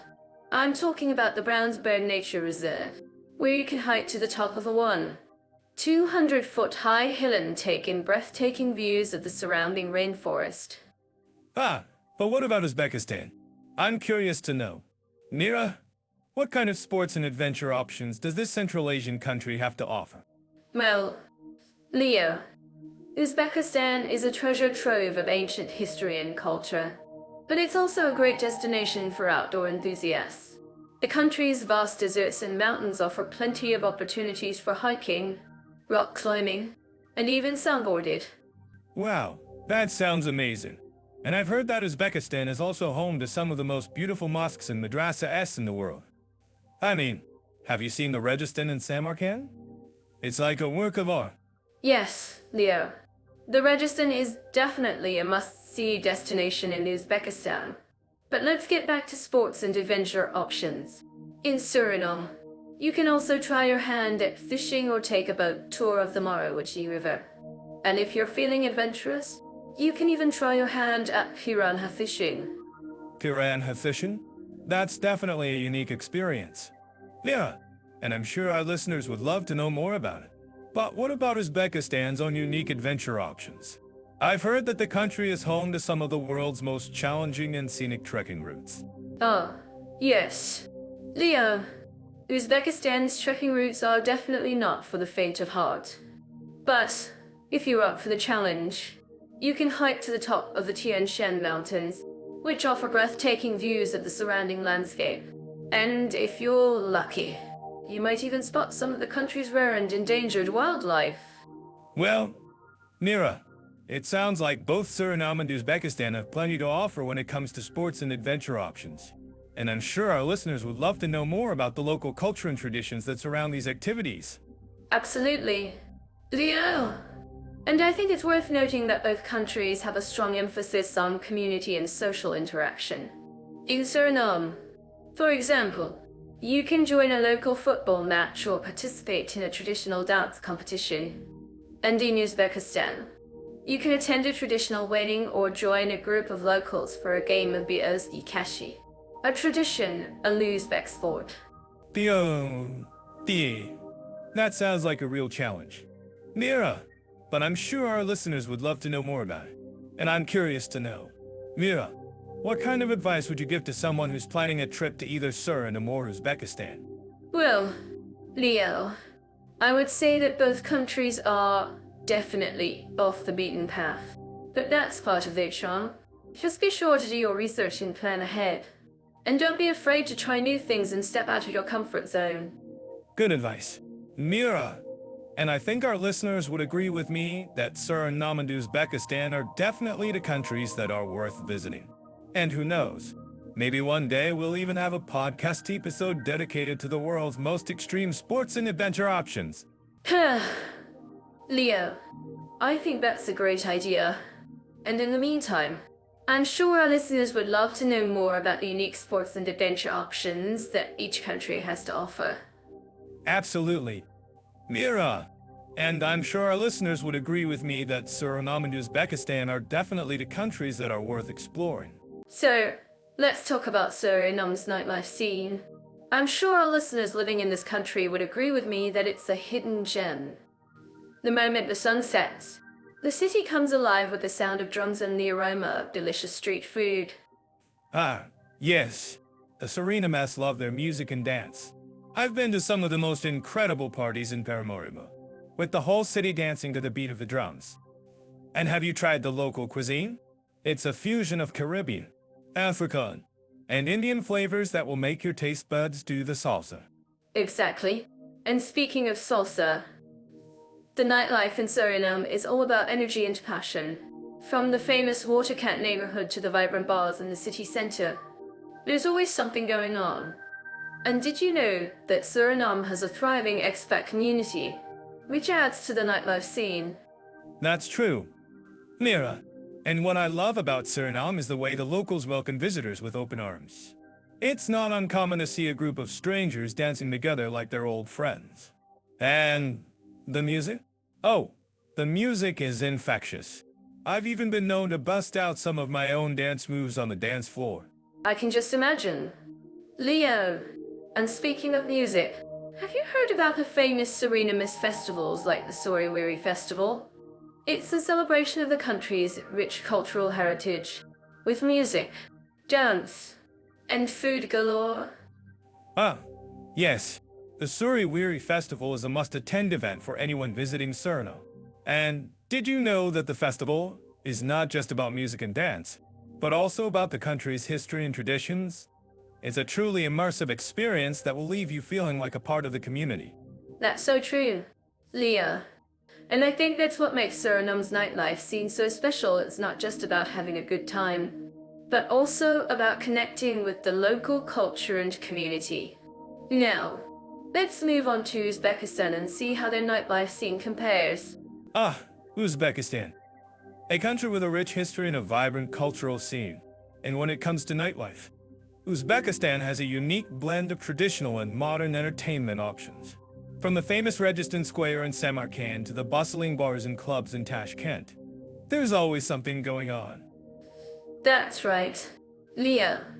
And did you know that Uzbekistan has a thriving art scene? With numerous theaters and concert halls showcasing traditional and modern performances. It's a great way to experience the country's rich cultural heritage. Ah, yes. The art scene in Uzbekistan is incredible. And have you tried the local cuisine? It's a fusion of Central Asian and Russian flavors that will make your taste buds dance with joy. And don't even get me started on the markets. They're a treasure trove of traditional crafts and souvenirs. I can just imagine. Leo, and speaking of markets, have you heard about the famous Gorsu Bazaar in Tashkent? It's a must-visit destination for anyone interested in traditional crafts and souvenirs. Ah, yes. The Corsu Bazaar is a shopper's paradise. And did you know that the bazaar is not just about shopping, but also about socializing and connecting with the local community? It's a truly immersive experience that will leave you feeling like a part of the community. That's so true, Leo. And I think that's what makes Uzbekistan's nightlife seem so special. It's not just about having a good time, but also about connecting with the local culture and community. And speaking of connections, I'm curious to know what our listeners think about the nightlife scene in these two countries. Do you have any favorite spots or experiences to share? Ah, yes. And I'm sure our listeners would love to hear about the local festivals and events in Suriname and Uzbekistan. The Suri Festival in Suriname and the Navras Festival in Uzbekistan are just two examples of the many cultural celebrations that take place throughout the year. That's right. Leo, and did you know that both countries have a strong tradition of storytelling and music? In Suriname, you can experience this through the traditional Maroon culture, while in Uzbekistan, you can enjoy the ancient art of Uzbek music and dance. Ah, yes. The Maroon culture in Suriname is truly unique and fascinating. And have you tried the local music and dance in Uzbekistan? It's a truly immersive experience that will leave you feeling like a part of the community. I think we've covered a lot of ground today, Leo. But before we move on to the next topic, I just want to say that I'm loving the contrast between Suriname's vibrant nightlife scene and Uzbekistan's more traditional and cultural experiences. It's a great reminder that there's always something new to discover and experience in this world. Ah, yes. And I think that's what makes this podcast so special. It's not just about comparing the countries, but also about highlighting the unique experiences and cultural traditions that make each country so special. Thanks for joining me on this journey. Mira. The pleasure is mine, Leo. And to our listeners, thanks for tuning into this episode of our podcast. Don't forget to subscribe and join us next time for more exciting adventures and cultural experiences, and to explore family-friendly environments and children's activities in Suriname and Uzbekistan. Both countries have unique approaches to nurturing kids and strengthening family life. Let's dive in and see what we can discover. Ah, yes. Family-friendly environments. I'm sure our listeners would agree that it's essential to create a welcoming atmosphere for kids. Suriname, with its rich cultural heritage, offers a blend of Caribbean and South American influences. What do you think about the parks in Suriname? Mira? The parks in Suriname are indeed beautiful. I've heard that many of them have playgrounds, walking trails, and even cultural centers. It's great to see that the government is investing in family-friendly infrastructure. But heard that some of the parks can be a bit unusual. Have you heard about the monkey business in one of the parks? Oh, yes. I've heard rumors about the mischievous monkeys in Suriname, but I'm sure they're not the only ones causing trouble. Uzbekistan, on the other hand, has a more traditional approach to family life. With its rich history and cultural heritage, it's a great place for kids to learn about their roots. What do you think about the museums in Uzbekistan? Mira? The museums in Uzbekistan are fascinating. I've heard that they have an incredible collection of artifacts and exhibits that showcase the country's history and culture. And I've also heard that some of the museums have interactive exhibits that are perfect for kids. I'm sure our listeners who have visited Uzbekistan would agree that it's a great place for families to explore. Ah, yes. Interactive exhibits are always a hit with kids. But I'm sure our listeners would also agree that it's not just about the exhibits, but also about the people. In Suriname, I've heard that the locals are incredibly welcoming and friendly. Have you had any experiences with the locals in Suriname? Yeah. Ah, yes. I've had some wonderful experiences with the locals in Suriname. They're indeed very welcoming and friendly. And I've also heard that some of the local communities have their own festivals and celebrations that are perfect for families. I'm sure our listeners would love to learn more about these festivals. Ah, yes. Festivals are always a great way to experience a country's culture. And I'm sure our listeners would agree that it's not just about the festivals, but also about the food. In Uzbekistan, I've heard that the cuisine is incredibly delicious and diverse. What do you think about the food in Uzbekistan? Mira? Oh, the food in Uzbekistan is amazing. I've heard that it's a mix of Central Asian and Russian influences, and it's perfect for families. And I've also heard that some of the local restaurants have kid-friendly menus that are both delicious and affordable. I'm sure our listeners would love to try some of the local cuisine. Ah, yes. Kid-friendly menus are always a must-have for families. But I'm sure our listeners would also agree that it's not just about the food, but also about the language. In Suriname, I've heard that the official language is Dutch, but many locals also speak Rainforest. What do you think about the language situation in Suriname? Mira? Oh, yes. The language situation in Suriname is indeed complex. But I'm sure our listeners would agree that it's not just about the language, but also about the culture. And I've also heard that some of the local communities have their own languages and dialects that are unique to their region. I'm sure our listeners would love to learn more about these languages. Ah, yes. Languages are always a fascinating topic. And I'm sure our listeners would agree that it's not just about the languages, but also about the education system. In Uzbekistan, I've heard that the education system is highly valued and respected. What do you think about the education system in Uzbekistan? Mira? Ah, yes. The education system in Uzbekistan is indeed highly valued and respected. And I've also heard that some of the local schools have programs that are specifically designed for international students. I'm sure our listeners would love to learn more about these programs. Ah, yes. Education is always a great way to experience a country's culture. And I'm sure our listeners would agree that it's not just about the education system, but also about the family-friendly activities. In Suriname, I've heard that there are many outdoor activities that are perfect for families. What do you think about the outdoor activities in Suriname? Mira? Oh, the outdoor activities in Suriname are amazing. I've heard that there are many opportunities for hiking, biking, and even wildlife spotting. And I've also heard that some of the local communities have their own outdoor programs that are perfect for families. I'm sure our listeners would love to learn more about these programs. Oh, yes. Outdoor activities are always a great way to experience a country's natural beauty. And I'm sure our listeners would agree that it's not just about the outdoor activities, but also about the cultural events. In Uzbekistan, I've heard that there are many cultural events and festivals that are perfect for families. What do you think about the cultural events in Uzbekistan? Mira? Ah, yes. The cultural events in Uzbekistan are indeed fascinating. And I've also heard that some of the local communities have their own cultural events and festivals that are unique to their region. I'm sure our listeners would love to learn more about these events. Ah, yes. Cultural events are always a great way to experience a country's culture. And I'm sure our listeners would agree that it's not just about the cultural events, but also about the family-friendly accommodations. In Suriname, I've heard that there are many family-friendly hotels and resorts that are perfect for families. What do you think about the family-friendly accommodations in Suriname? Mira? The family-friendly accommodations in Suriname are amazing. I've heard that there are many options for families, from budget-friendly hotels to luxury resorts. And I've also heard that some of the local communities have their own family-friendly accommodations that are perfect for families. I'm sure our listeners would love to learn more about these accommodations. Ah, yes. Family-friendly accommodations are always a must-have for families. But I'm sure our listeners would also agree that it's not just about the accommodations, but also about the overall experience.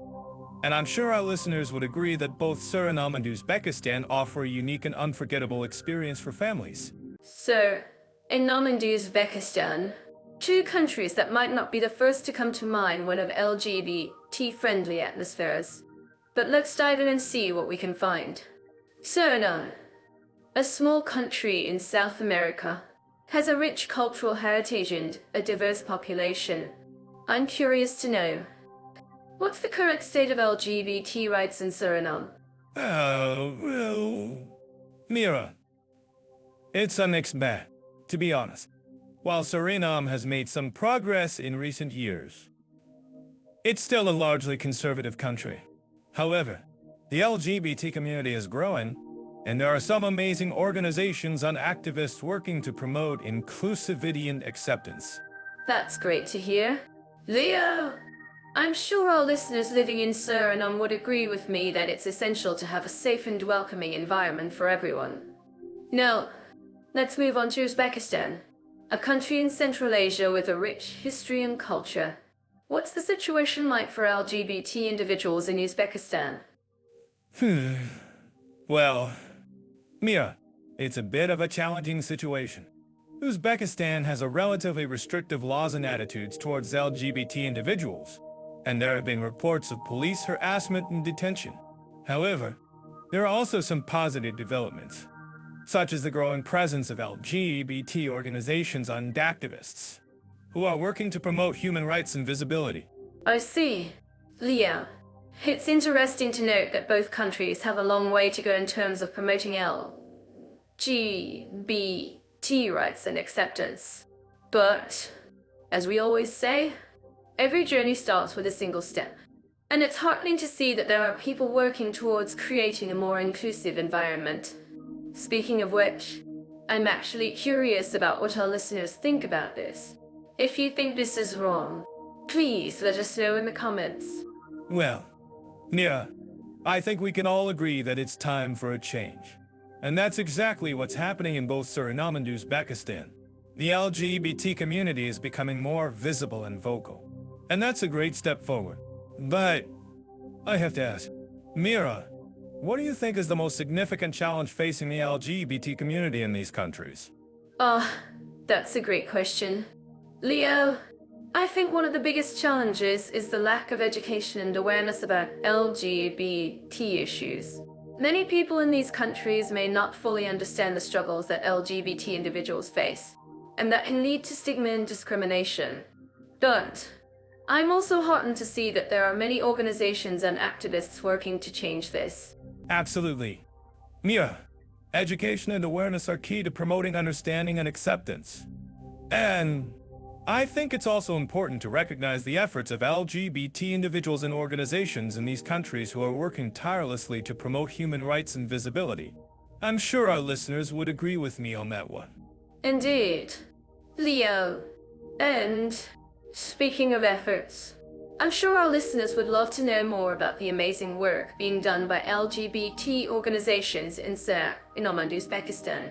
If you are interested in learning more, be sure to check out the links in our show notes. Well, Nira, I think we've covered a lot of ground today. And I'm sure our listeners are grateful for the insight into the LGBT-friendly atmosphere in Suriname and Uzbekistan. But before we wrap up, I have to ask, Mira, what's your favorite part about exploring the LGBT community in these countries? Leo, that's a great question. I think my favorite part is seeing the resilience and determination of LGBT individuals in the face of adversity. They are truly inspiring, and their stories are a testament to the power of human spirit. And I'm sure our listeners would agree with me on that one. Indeed. Mira.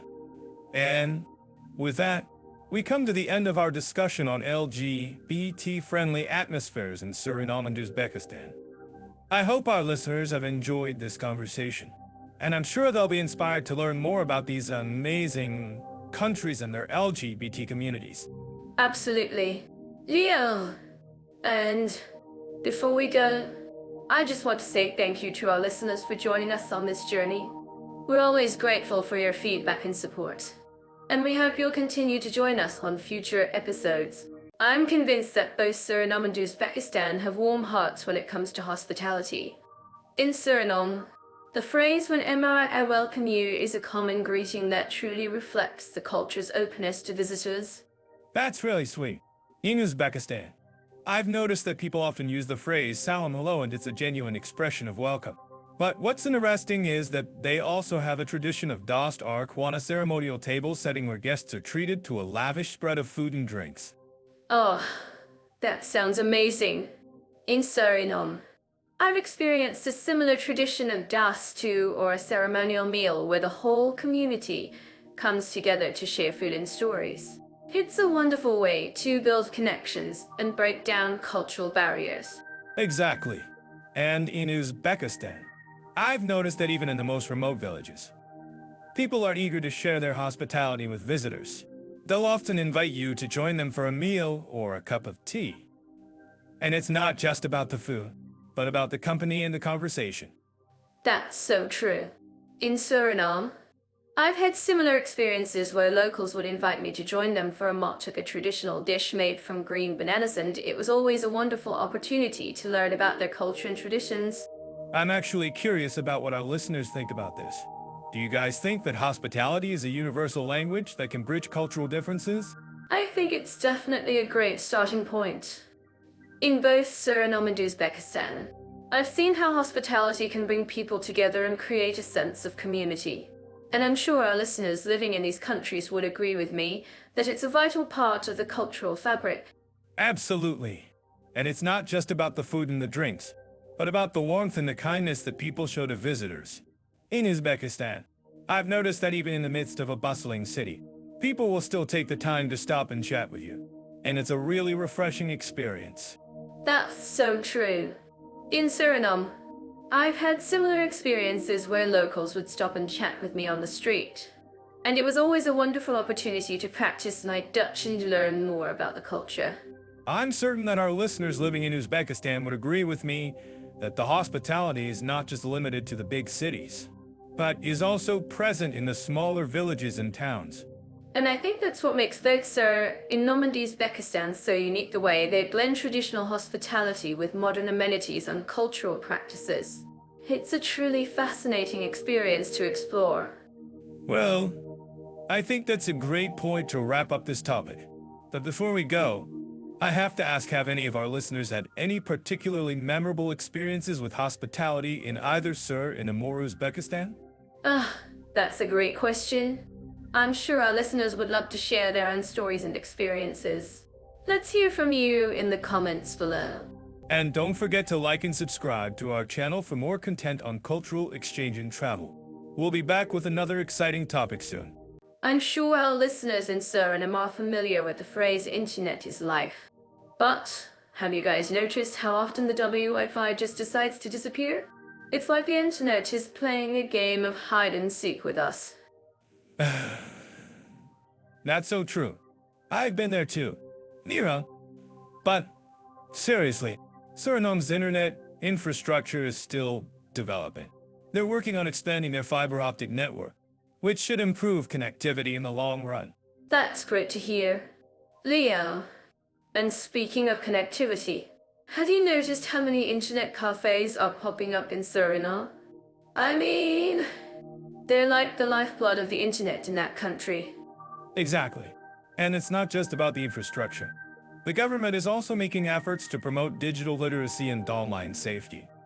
They're even offering training programs for small business owners to help them adapt to the digital age. Well, that's amazing. I'm sure our listeners would agree that having access to reliable internet is crucial for businesses to thrive. And what about Uzbekistan? Leo? How does their internet infrastructure compare? Well, Uzbekistan has made significant progress in recent years. They've invested heavily in upgrading their internet backbone and expanding their fiber optic network. Now, they have some of the fastest internet speeds in Central Asia. That's impressive. And I'm sure our listeners would love to know more about the digital facilities in Uzbekistan. What about e-government services? Are they readily available? Yes, Uzbekistan has a well-developed e-government system. Citizens can access various services online, from tax returns to passport applications. It's all very convenient and efficient. That's great to hear. And I'm curious. Leo, have you heard about the Digital Uzbekistan initiative? It's a project aimed at promoting digitalization and innovation in the country. Ah, yes. I've been following that initiative, and it's really exciting. They're working on creating a digital ecosystem that will support startups and entrepreneurs. It's all about promoting innovation and digital literacy. I'm sure our listeners would love to know more about the digital nomad scene in Uzbekistan. Are there any popular destinations for digital nomads?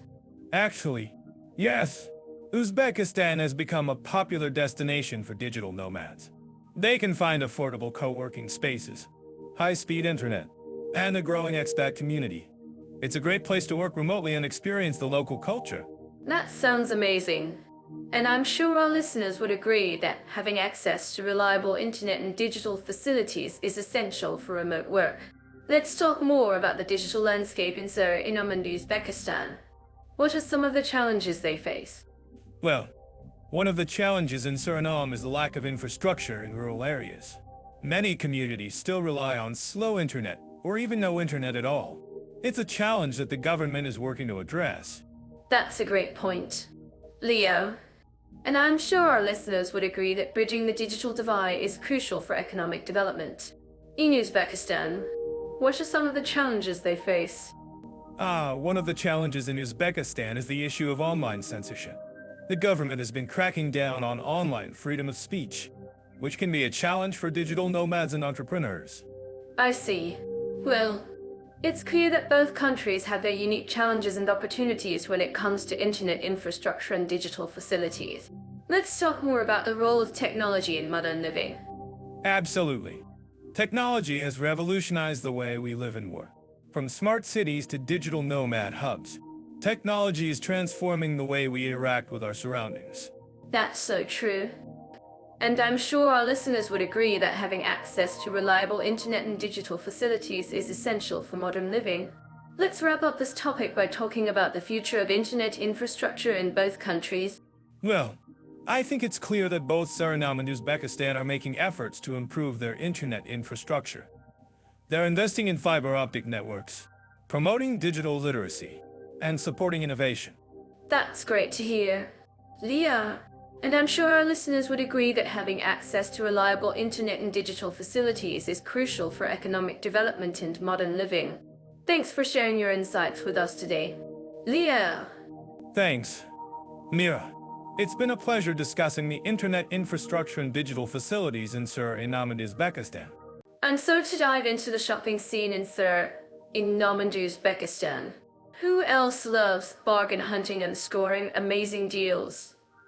Come on. Mira, you know I'm all about scoring the best deals. But let's be real. Sometimes you get what you pay for, right? That's so true. Leo, but I think both countries offer incredible value for money. In Suriname, you can find everything from local handicrafts to international brands at affordable prices. I agree. But have you seen the prices of textiles in Uzbekistan? It's like they're made of gold or something. Okay, maybe not gold, but definitely a luxurious material. Oh, Leo, you're such a jokester. But seriously, Uzbekistan is known for its beautiful silk and cotton products. And the quality is top-notch, too. I'm sure it is. Mira. But let's talk about the shopping experience itself.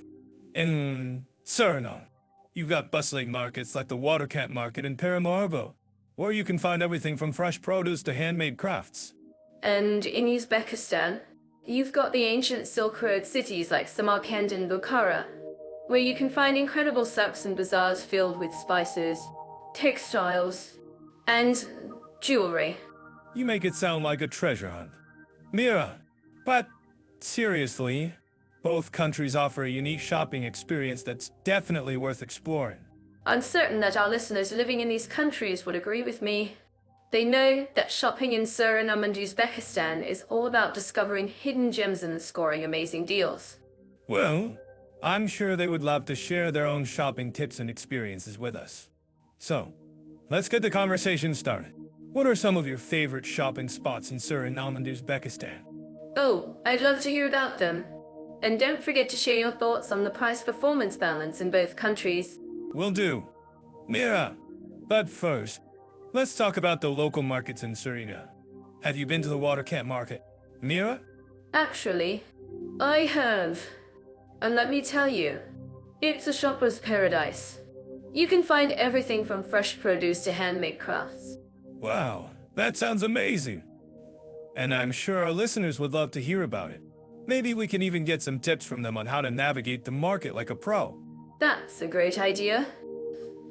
Leo, and speaking of navigating the market, have you ever tried haggling in Uzbekistan? Oh, Mira, you know me too well. I love a good haggle. And Uzbekistan is the perfect place to practice your negotiation skills. That's so true.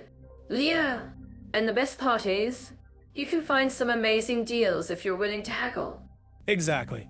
And it's not just about the deals. Mira, the shopping experience in Uzbekistan is all about the culture and the people. I completely agree. Leo, and that's what makes shopping in Suriname and Uzbekistan so unique. Well, I'm sure our listeners would love to hear more about it. So, let's keep the conversation going. Sounds like a plan. Leo, and don't forget to share your thoughts on the price-performance balance in both countries. Will do. Mira, but first, let's talk about the luxury shopping experience in Uzbekistan. Have you ever been to the Khan market in Tashkent? Actually, I have. And let me tell you, it's the shopper's paradise. You can find everything from high-end designer brands to local handicrafts. Wow, that sounds amazing. And I'm sure our listeners would love to hear about it. Maybe we can even get some tips from them on how to navigate the market like a pro. That's a great idea. Leo, and speaking of navigating the market, have you ever tried shopping in the old town of Paramaribo in Suriname? Oh, Mira, you know me too well. I love a good adventure. And shopping in the old town of Paramaribo is definitely an adventure. That's so true. Leo, and the best part is, you can find some amazing deals if you're willing to explore. Exactly. And it's not just about the deals. Mira, the shopping experience in Suriname and Uzbekistan is all about the culture and the people. I completely agree. Leo, and that's what makes shopping in these countries so unique. Well, I'm sure our listeners would love to hear more about it. So let's keep the conversation going. Sounds like a plan. Leo, and don't forget to share your thoughts on the price-performance balance in both countries. Will do.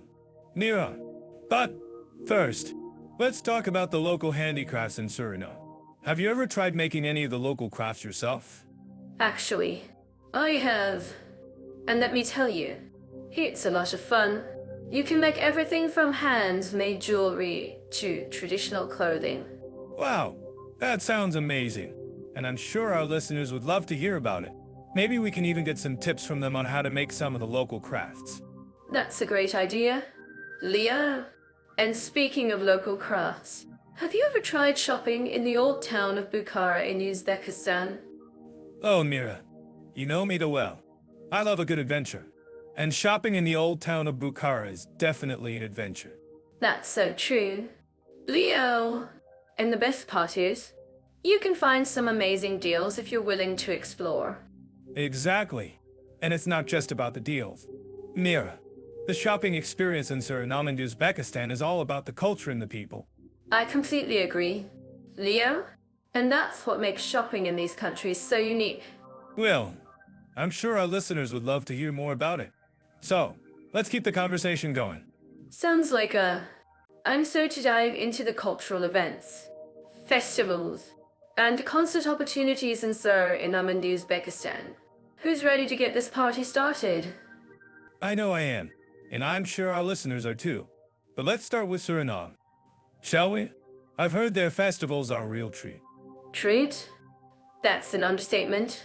Suriname's festivals are a riot of color, music, and dance. From the Horta Festival to the Saramaka Festival, there's always something going on. I've heard of the Hada Festival, but what's the Saramaka Festival all about? It's a celebration of the Saramaccan people's culture and traditions. They have music, dance, and even a beauty pageant. That sounds like a real bash. And I'm sure the music scene in Suriname is just as lively. What kind of music can we expect to hear? Well, Suriname has a rich musical heritage, with influences from Africa, Europe, and Asia. You can expect to hear everything from traditional folk music to modern pop and rock. That's amazing. And I'm sure our listeners would love to know more about the concert opportunities in Suriname. Are there any famous musicians or bands that perform there? Yes, Suriname has a thriving music scene, with many local musicians and bands performing at festivals and concerts throughout the year. And of course, we can't forget about the famous Surinamese musician, Ronnie Brinkman. Ronnie Brinkman? I've heard of him. He's a real legend in Suriname's music scene. That's right. And with his unique blend of traditional and modern music, he's a must-see for any music lover visiting Suriname. Well, I'm certainly inspired to visit Suriname now. But what about Uzbekistan? What kind of cultural events and festivals can we expect to find there?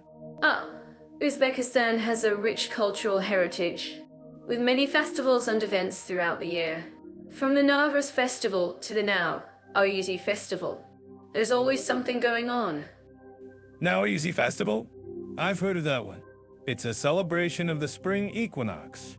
Right. That's right. And it's a really big deal in Uzbekistan, with many traditional foods, dances, and music performances. That sounds amazing. And I'm sure our listeners would love to know more about the concert opportunities in Uzbekistan.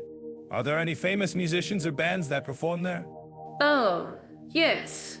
Uzbekistan has a thriving music scene, with many local musicians and bands performing at festivals and concerts throughout the year. And, of course, we can't forget about the famous Uzbek musician, Yodiji or Akhmedov. Yodiji or Akhmedov? I've heard of him.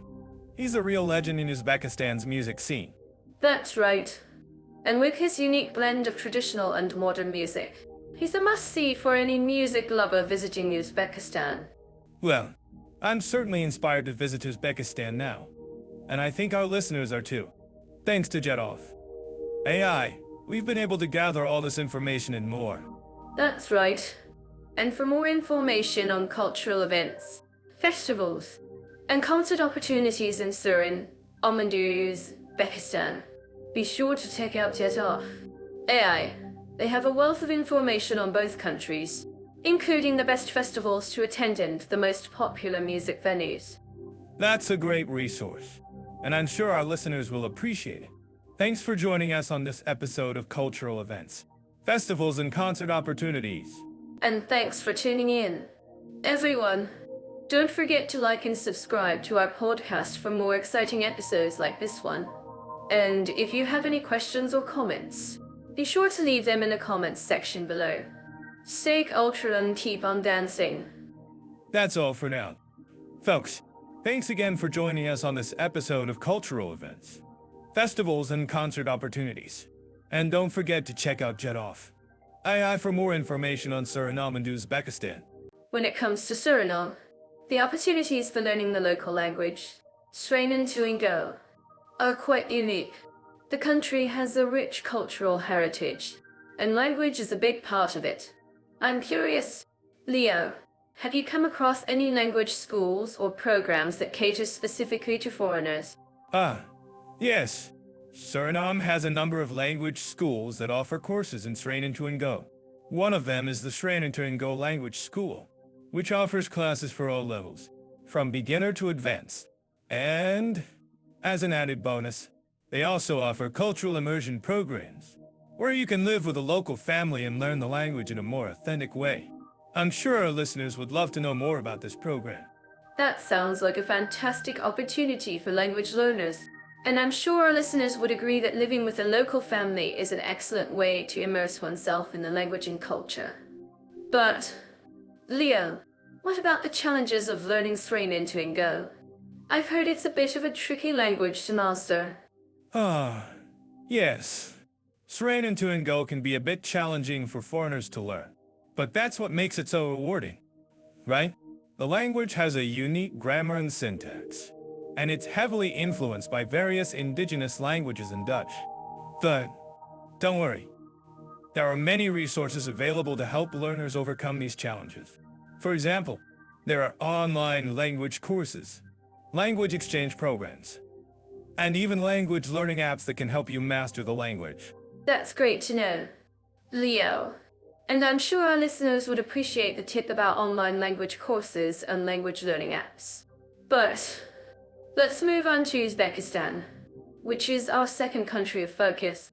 I'm curious, Leo, what opportunities do Uzbekistan offers for learning the local language? Uzbek? Uzbekistan is a fascinating country when it comes to language learning. The country has a rich linguistic heritage, and Uzbek is an official language of the country. There are several language schools and universities that offer courses in Uzbek, including the University of World Economy and Technology, which has a language department that offers courses in Uzbek language and culture. That's great to know, Leo. And I'm sure our listeners would appreciate the information about the University of World Economy and Technology. But I have to ask, Leo, what about the challenges of learning Uzbek? I've heard it's a complex language with many nuances. Yes. Uzbek can be a bit of a challenge for foreigners to learn, but that's what makes it so rewarding, right? The language has a unique script and grammar, and it's heavily influenced by Arabic and Persian. But don't worry, there are many resources available to help learners overcome these challenges. For example, there are online language courses, language exchange programs, and even language learning apps that can help you master the language. That's great to know, Leo. And I'm sure our listeners would appreciate the tip about online language courses and language learning apps. But let's talk about the cultural aspect of learning a language. I think it's so important to immerse oneself in the culture and language of the country you're visiting or living in. Absolutely. Mira, cultural immersion is key to learning a language. And both Suriname and Uzbekistan offer many opportunities for cultural immersion. In Suriname, you can live with a local family, attend cultural events, and participate in traditional ceremonies. In Uzbekistan, you can visit ancient cities like Samarkand and Bukhara, explore traditional markets, and try local cuisine. That sounds like an incredible experience, Leo.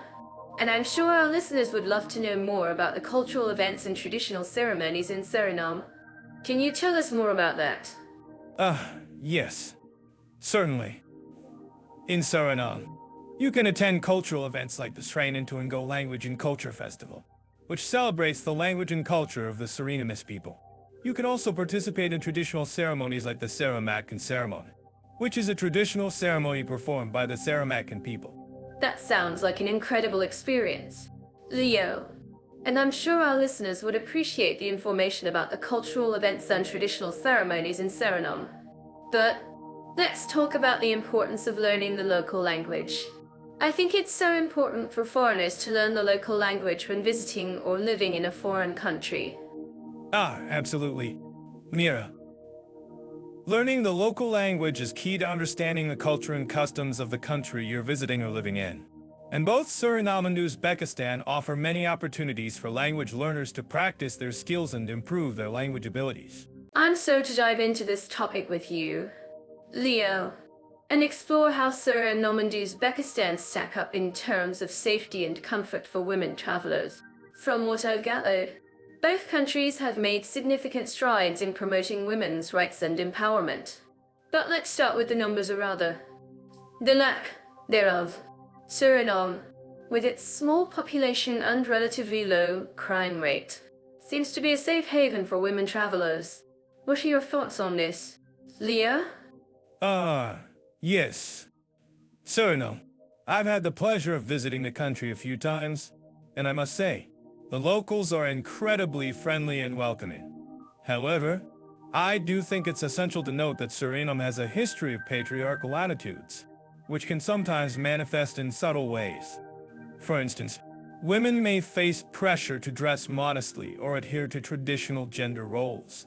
But overall, I'd say Suriname is a great destination for women travelers who are looking for a relaxed and peaceful atmosphere. That's fascinating. Leo, I've heard that Uzbekistan, on the other hand, has a more complex relationship with women's rights. While the government has made efforts to promote women's empowerment, the country still struggles with patriarchal attitudes and the lack of women's representation in leadership positions. But I've also heard that Uzbek women are incredibly resilient and resourceful, often finding ways to navigate these challenges and thrive despite the obstacles. What are your thoughts on this? Leo? Absolutely. Mira, Uzbekistan is a country with a rich history and culture, and its women are indeed incredibly strong and determined. However, I do think it's essential to acknowledge the challenges they face, particularly in rural areas where access to education and healthcare may be limited. But what I find inspiring is the way Uzbek women are actively working to address these issues and promote women's rights through various community initiatives. That's wonderful to hear. Leo, I'm curious to know more about these initiatives. Have you come across any specific examples or organizations that are making a positive impact in this area? Ah, yes. One organization that comes to mind is the Uzbek Women's Committee, which works tirelessly to promote women's rights and empowerment through education and awareness-raising campaigns. They also provide support to women who have been victims of domestic violence or harassment. It's truly heartening to see the impact they're having in their communities. Wow, that's amazing. I'm actually curious about what our listeners think about this. Do you think there are any common misconceptions about women's safety and comfort in these countries? Perhaps something that we, as travelers, should be aware of before planning our trips? Ah, yes. I think one common misconception is that women travelers need to be extremely cautious and vigilant in these countries. While it's true that there may be some safety concerns, I believe that with proper planning and preparation, women can feel safe and comfortable in both Suriname and Uzbekistan. And it's also worth noting that both countries have made significant strides in promoting women's rights and empowerment, which can only be a good thing for women travelers. That's so true. Leo, I think it's essential for women travelers to be aware of their surroundings and take necessary precautions. But it's also crucial to remember that we're not alone. We have amazing resources and communities available to us, from travel guides to local organizations that support women's rights. Absolutely. Mira. And I think it's also worth mentioning that both Suriname and Uzbekistan have a rich cultural heritage that's waiting to be explored, from the vibrant markets and bazaars to the stunning natural beauty of the countryside. There's so much to discover and experience in these countries. I couldn't agree more. Leo, and I think that's what makes this topic so fascinating, the intersection of safety, comfort, and cultural heritage. It's not just about numbers or statistics, but about people and communities coming together to promote women's rights and empowerment. Well said, Mira. And I think it's essential for us to remember that every country is unique, with its own strengths and challenges. But what's consistent is the resilience and determination of women around the world, who are working tirelessly to promote their rights and create positive change in their communities. Thank you, Leo, for your insights and perspectives on this topic. And to our listeners, I'm curious, have you had any experiences or encounters while traveling in Suriname or Uzbekistan that you'd like to share with us? Perhaps something that's helped you feel safe and comfortable in these countries? Yes. I think it's essential for us to hear from our listeners and learn from their experiences. And I'm sure that by sharing our knowledge and insights, we can help create a safer and more comfortable environment for women travelers in both Suriname and Uzbekistan. Well, I think that's all the time we have for today. Leo, thank you again for joining me on this topic. And to our listeners for tuning in. Don't forget to like and subscribe to our channel for more exciting content and conversations. And don't forget to share your thoughts and experiences with us in the comments below. We love hearing from you and learning more about your adventures and experiences. To dive into the fascinating world of Suriname and Uzbekistan's legal systems, Both countries have unique approaches to upholding individual rights and freedoms. I'm curious. Leo, have you dug into the specifics of Suriname's constitution? Ah, Mira, you know I love digging into the details. Suriname's constitution is indeed fascinating. It enshrines the principles of democracy, human rights, and the rule of law. But what I find intriguing is the country's history of colonialism and its impact on the legal system. Exactly. The legacy of colonialism has shaped the legal landscape of Suriname. But let's not forget that Uzbekistan, on the other hand, has a rich history of its own. Its legal system is heavily influenced by the Soviet Union's legacy. Ah, yes. Uzbekistan's legal system is a complex mix of Soviet and Islamic influences. But what's striking is the country's commitment to upholding individual rights and freedoms. The Uzbek government has made significant strides in this area, particularly in the realm of human rights. I'm glad you brought that up. Leo, the Uzbek government has indeed made efforts to improve the human rights situation in the country. But I'm curious, have you looked into the role of the ombudsman in Suriname's legal system? Ah, yes. The ombudsman in Suriname plays a crucial role in protecting individual rights and freedoms. The ombudsman is an independent institution that investigates complaints of human rights abuses and provides recommendations for reform. That's fascinating. And in Uzbekistan, the government has established a similar institution, the Human Rights Ombudsman. But what's interesting is the way both countries balance individual rights with state interests. Ah, yes. The balance between individual rights and state interests is a delicate one. In Suriname, for example, the government has been criticized for its handling of land rights and indigenous people's rights. But the country has also made efforts to address these issues through legislation and policy reforms. I'm glad you mentioned that. Leo, the issue of land rights and indigenous peoples' rights is a critical one in Suriname. And in Uzbekistan, the government has faced similar challenges in balancing individual rights with state interests. Ah, yes. The Uzbek government has faced criticism for its handling of human rights abuses, particularly in the context of the country's cotton industry. But what's striking is the way the government has responded to these criticisms, particularly through the establishment of the Human Rights Ombudsman. I'm curious. Leo, what do you think our listeners living in Suriname or Uzbekistan might say about the role of the Ombudsman in protecting individual rights and freedoms? Ah, that's a great question. Leo, I'm sure our listeners would agree that the Ombudsman plays a crucial role in protecting individual rights and freedoms. But what's interesting is the way the institution operates in each country. Exactly. The way the Ombudsman operates in each country is indeed fascinating. And I'm curious, have you looked into the role of the judiciary in Suriname and Uzbekistan? Ah, yes. The judiciary in both countries plays a critical role in upholding individual rights and freedoms. In Suriname, for example, the judiciary has been praised for its independence and impartiality. But in Uzbekistan, the judiciary has faced criticism for its lack of independence and impartiality. I'm glad you brought that up. Leo, the issue of judicial independence is a critical one in both countries. And I'm curious, what do you think our listeners might say about the importance of judicial independence in upholding individual rights and freedoms? Ah, that's a great question. Yeah, I'm sure our listeners would agree that judicial independence is essential for upholding individual rights and freedoms. But what's interesting is the way each country approaches this issue. Exactly. The way each country approaches the issue of judicial independence is indeed fascinating. And I'm curious, have you looked into the role of the media in Suriname and Uzbekistan? Ah, yes. The media in both countries plays a critical role in upholding individual rights and freedoms. In Suriname, for example, the media has been praised for its independence and freedom. But in Uzbekistan, the media has faced criticism for its lack of independence and freedom. I'm glad you brought that up. The issue of media freedom is a critical one in both countries. And I'm curious, What do you think our listeners might say about the importance of media freedom in upholding individual rights and freedoms? Ah, that's a great question.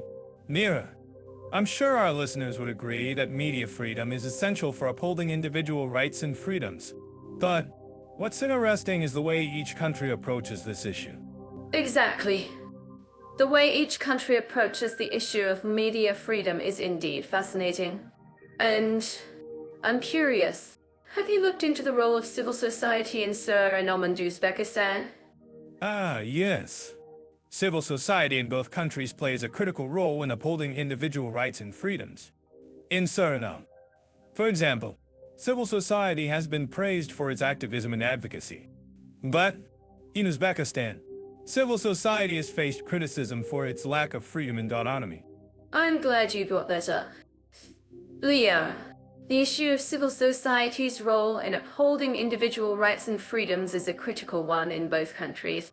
And I'm curious, what do you think our listeners might say about the importance of civil society in upholding individual rights and freedoms? Ah, that's a great question. Mira, I'm sure our listeners would agree that civil society is essential for upholding individual rights and freedoms.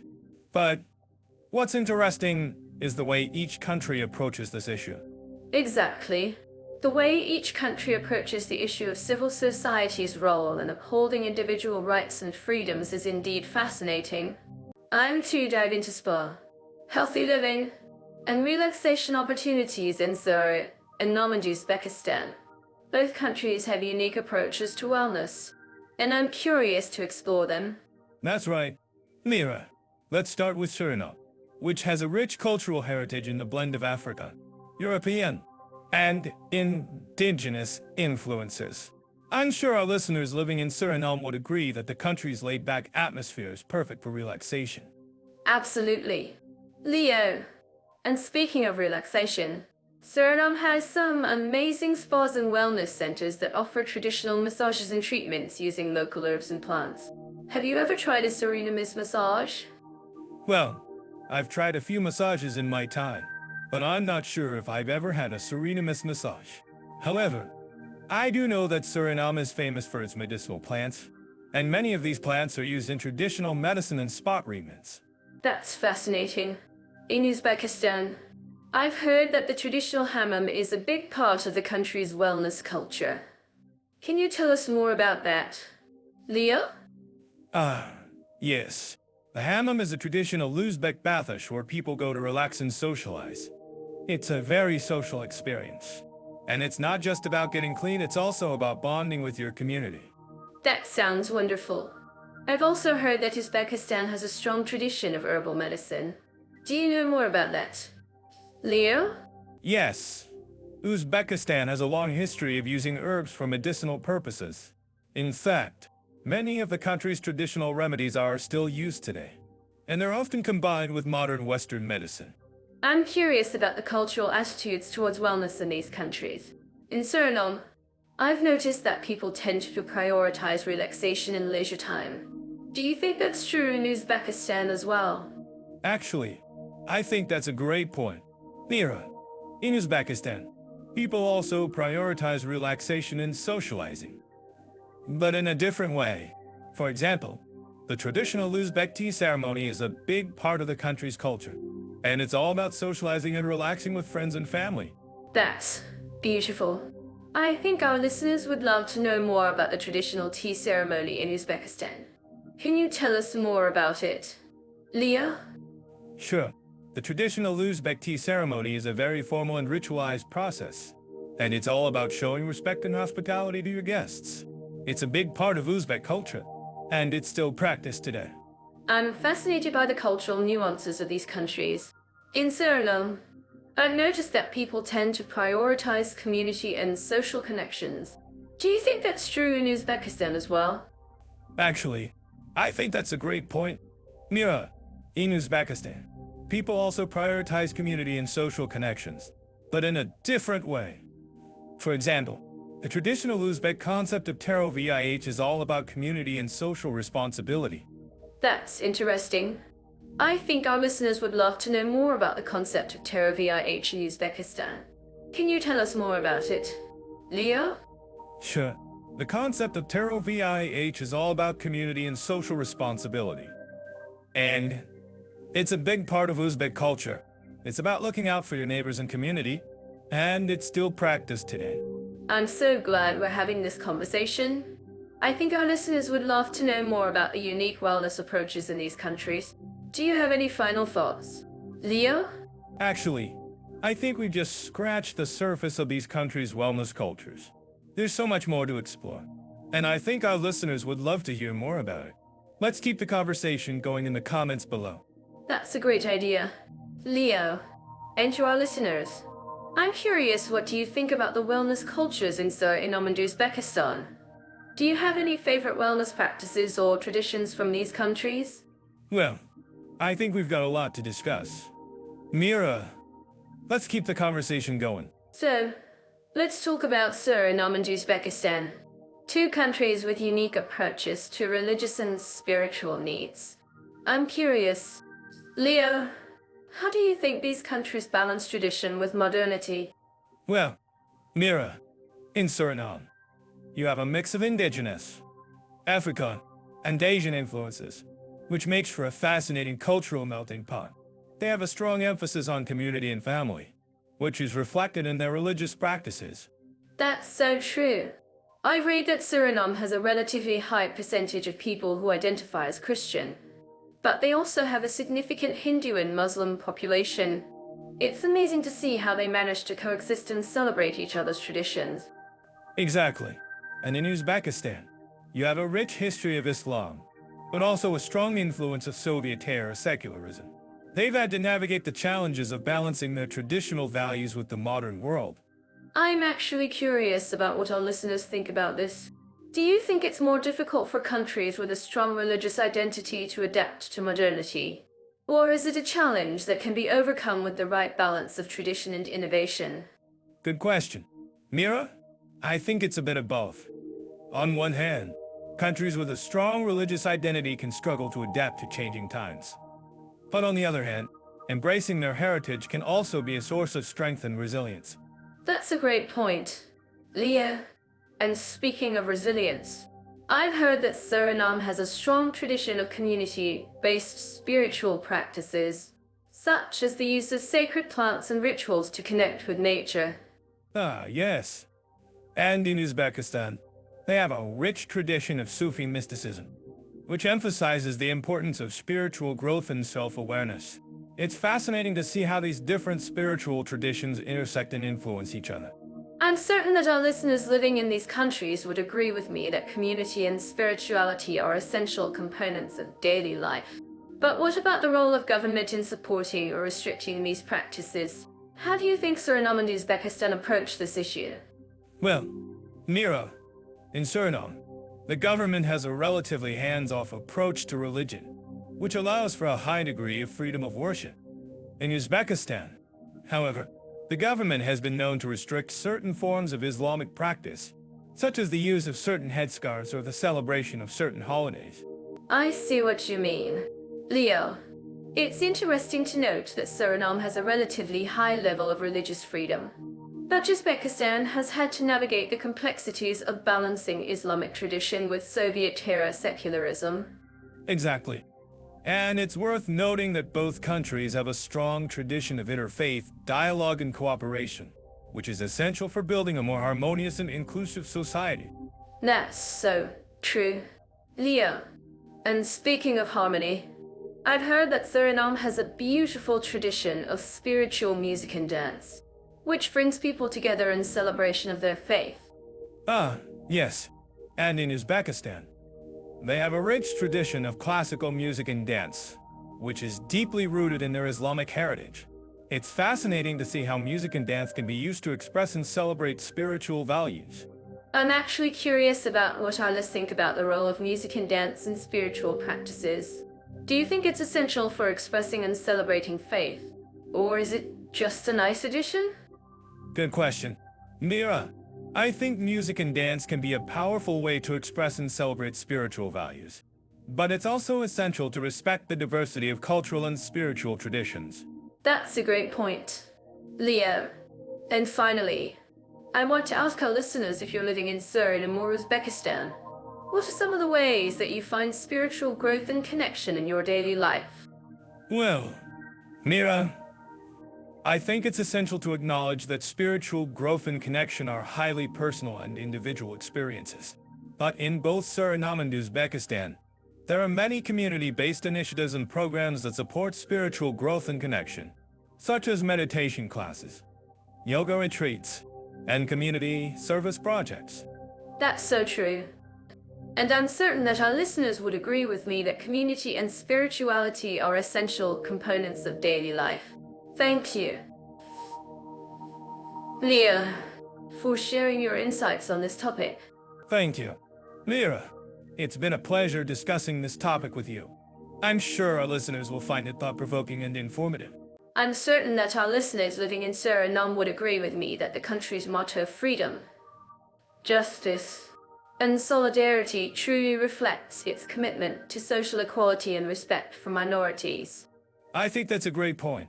Mira, Suriname's history as a former Dutch colony has influenced its cultural diversity, with various ethnic groups like the Suriname, Javanese, and Creoles living together in harmony.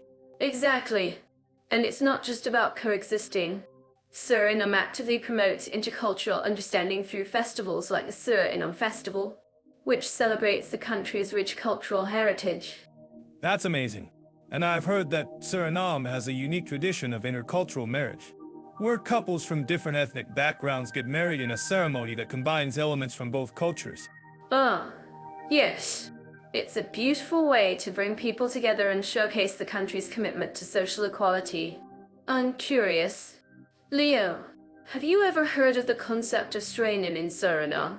It's a unique way of addressing someone from a different ethnic group. Actually, I have. Strainin is a term used to show respect and solidarity towards someone from a different ethnic background. It's a beautiful way to break down barriers and promote understanding. That's so cool. And I think it's a great example of how Suriname's cultural diversity is not just tolerated but celebrated. I'm actually curious about what our listeners think about this. Do you think this concept of strainin could be applied to other countries to promote social equality? That's a great question. Mira, while it's not a straightforward solution, I think it's a great starting point for conversations about social equality and respect for minorities. And speaking of social equality, have you heard about Uzbekistan's efforts to promote inclusive education?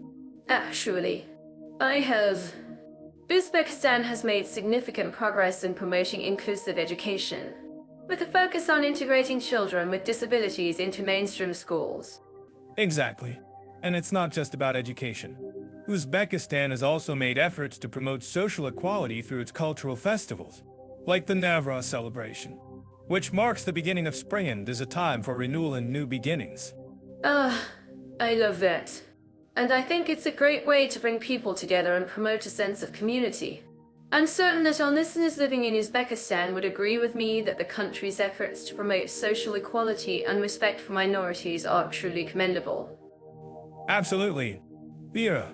And I think it's a great example of how countries can learn from each other and promote social equality through cultural exchange and understanding. If you think this is wrong, please let us know in the comments. We'd love to hear your thoughts. And speaking of cultural exchange, have you heard about the Suriname-Uzbekistan Cultural Exchange Program, which brings together artists and musicians from both countries to promote cross-cultural understanding? Ah, yes. I've heard about that program. And it's a great way to promote social equality and respect for minorities through cultural exchange. And I think it's a great example of how countries can work together to promote social equality and respect for minorities. That's so cool. And I think it's a great way to showcase the country's commitment to social equality and respect for minorities. I'm actually curious about what our listeners think about this. Do you think this program could be replicated in other countries to promote social equality? That's a great question. Mira, while it's not a straightforward solution, I think it's a great starting point for conversations about social equality and respect for minorities. And speaking of social equality, have you heard about the efforts of grassroots organizations in Suriname to promote social equality and respect for minorities? Actually, I have. There are many grassroots organizations in Suriname that are working to promote social equality and respect for minorities through community-based initiatives. Exactly. And it's not just about community-based initiatives. Grassroots organizations in Suriname are also working to promote social equality through advocacy and awareness-raising campaigns.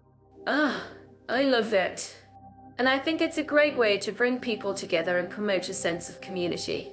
I'm certain that our listeners living in Suriname would agree with me that the country's efforts to promote social equality and respect for minorities are truly commendable. Absolutely. Mira, and I think it's a great example of how countries can learn from each other and promote social equality through grassroots efforts. If you think this is wrong, please let us know in the comments. We'd love to hear your thoughts. And speaking of grassroots efforts, have you heard about the efforts of women's organizations in Uzbekistan to promote social equality and respect for minorities? Ah, yes. I've heard about those efforts, and they're truly commendable. Women's organizations in Uzbekistan are working to promote social equality and respect for minorities through community-based initiatives and advocacy campaigns. Exactly.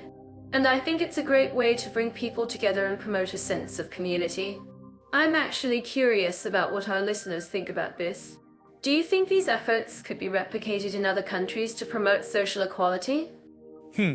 That's a great question. Mira, while it's not a straightforward solution, I think it's a great starting point for conversations about social equality and respect for minorities.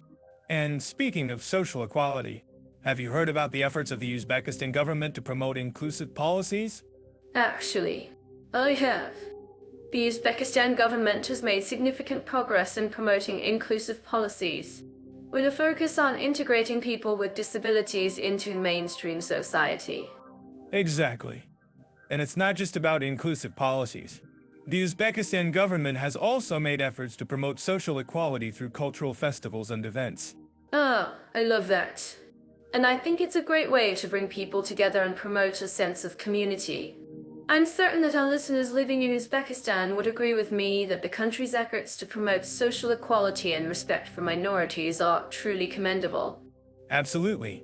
Mira, and I think it's a great example of how countries can learn from each other and promote social equality through inclusive policies and cultural events. If you think this is wrong, please let us know in the comments. We'd love to hear your thoughts. Dive into taxation for long-term immigrants in Suriname. I'm certain our listeners living in Suriname would agree with me that the tax system can be a bit complex. But don't worry, we're here to break it down for you. Ah, tax systems. The ultimate comedy goldmine. I mean, who doesn't love a good game of guess the tax rate? But, seriously, Mira, Suriname's tax system is indeed complex, with a mix of direct and indirect taxes. That's right, Leo. And did you know that Suriname has a flat tax rate of 30% for individuals and businesses? It's a relatively low rate compared to other countries in the region. Yes, but it's not just about the rate. Mira, the tax system in Suriname is also heavily influenced by the country's colonial past. You see, the Dutch colonial powers left behind a legacy of indirect taxes, which can be a bit tricky to navigate for long-term immigrants. Exactly. And that's why it's essential for our listeners to understand different types of taxes in Suriname, such as the value-added tax and the customs duty. Ah, customs duty. The ultimate party crasher. I mean, who doesn't love a good game of guess the duty rate? But seriously, Mira, customs duty can be a significant burden for long-term immigrants, especially if they're bringing in goods from outside the country. That's right. Leo. And did you know that Suriname has a relatively high customs duty rate of up to 50% for some goods? It's essential for our listeners to understand the rules and regulations surrounding customs duty to avoid any surprises. Surprises? Yes, but also opportunities. I mean, who doesn't love a good game of tax avoidance? But seriously, Mira, it's essential for our listeners to understand the tax laws and regulations in Suriname to avoid any penalties or fines. Absolutely. Leo. And speaking of penalties and fines, did you know that Suriname has a relatively strict tax enforcement system? It's essential for our listeners to comply with the tax laws and regulations to avoid any issues. Issues? Yes, but also opportunities. I mean, who doesn't love a good game of tax optimization? But, seriously, Mira, it's essential for our listeners to understand the tax laws and regulations in Suriname to optimize their tax situation and reduce their tax burden. That's right. Leo. And did you know that Suriname has a relatively generous tax exemption for long-term immigrants? It's essential for our listeners to understand the tax exemption rules and regulations to take advantage of this benefit. Tax exemptions. The ultimate game changer. I mean, who doesn't love a good game of tax savings? But seriously, Mira, it's essential for our listeners to understand the tax exemption rules and regulations in Suriname to save on their taxes. Absolutely. Leo. And speaking of savings, did you know that Suriname has a relative living compared to other countries in the region? It's essential for our listeners to understand the cost of living in Suriname to make informed decisions about their finances. Cost of living. Yes, but also lifestyle. I mean, who doesn't love a good game of lifestyle optimization? But seriously, Mira, it's essential for our listeners to understand the cost of living in Suriname to make informed decisions about their lifestyle and finances. That's right. Leo, and did you know that Suriname has a relatively high standard of living compared to other countries in the region? It's essential for our listeners to understand that of living in Suriname to make informed decisions about their lifestyle and finances. Standard of living. Yes, but also quality of life. I mean, who doesn't love a good game of quality of life optimization? But seriously, Mira, it's essential for our listeners to understand the quality of life in Suriname to make informed decisions about their lifestyle and finances. Absolutely. Leo, and speaking of quality of life, did you know that Suriname has a relatively high life expectancy rate compared to other countries in the region? It's essential for our listeners to understand the life expectancy rate in Suriname to make informed decisions about their lifestyle and finances. Life expectancy. Yes, but also healthcare. I mean, who doesn't love a good game of healthcare optimization? But, seriously, Mira, it's essential for our listeners to understand the healthcare system in Suriname to make informed decisions about their lifestyle and finances. That's right. And did you know that Suriname has a relatively well-developed healthcare system compared to other countries in the region? It's essential for our listeners to understand the healthcare system in Suriname to make informed decisions about their lifestyle and finances. Healthcare. Yes, but also social security. I mean, who doesn't love a good game of social security optimization? But seriously, Mira, it's essential for our listeners to understand the social security system in Suriname to make informed decisions about their lifestyle and finances. Absolutely. Leo. And speaking of social security, did you know that Suriname has a relatively generous social security system compared to other countries in the region? It's essential for our listeners to understand the social security system in Suriname to make informed decisions about their lifestyle and finances. Social security. Yes, but also retirement. I mean, who doesn't love a good game of retirement optimization? But seriously, Mira, it's essential for our listeners to understand the retirement system in Suriname to make informed decisions about their lifestyle and finances. That's right, Leo.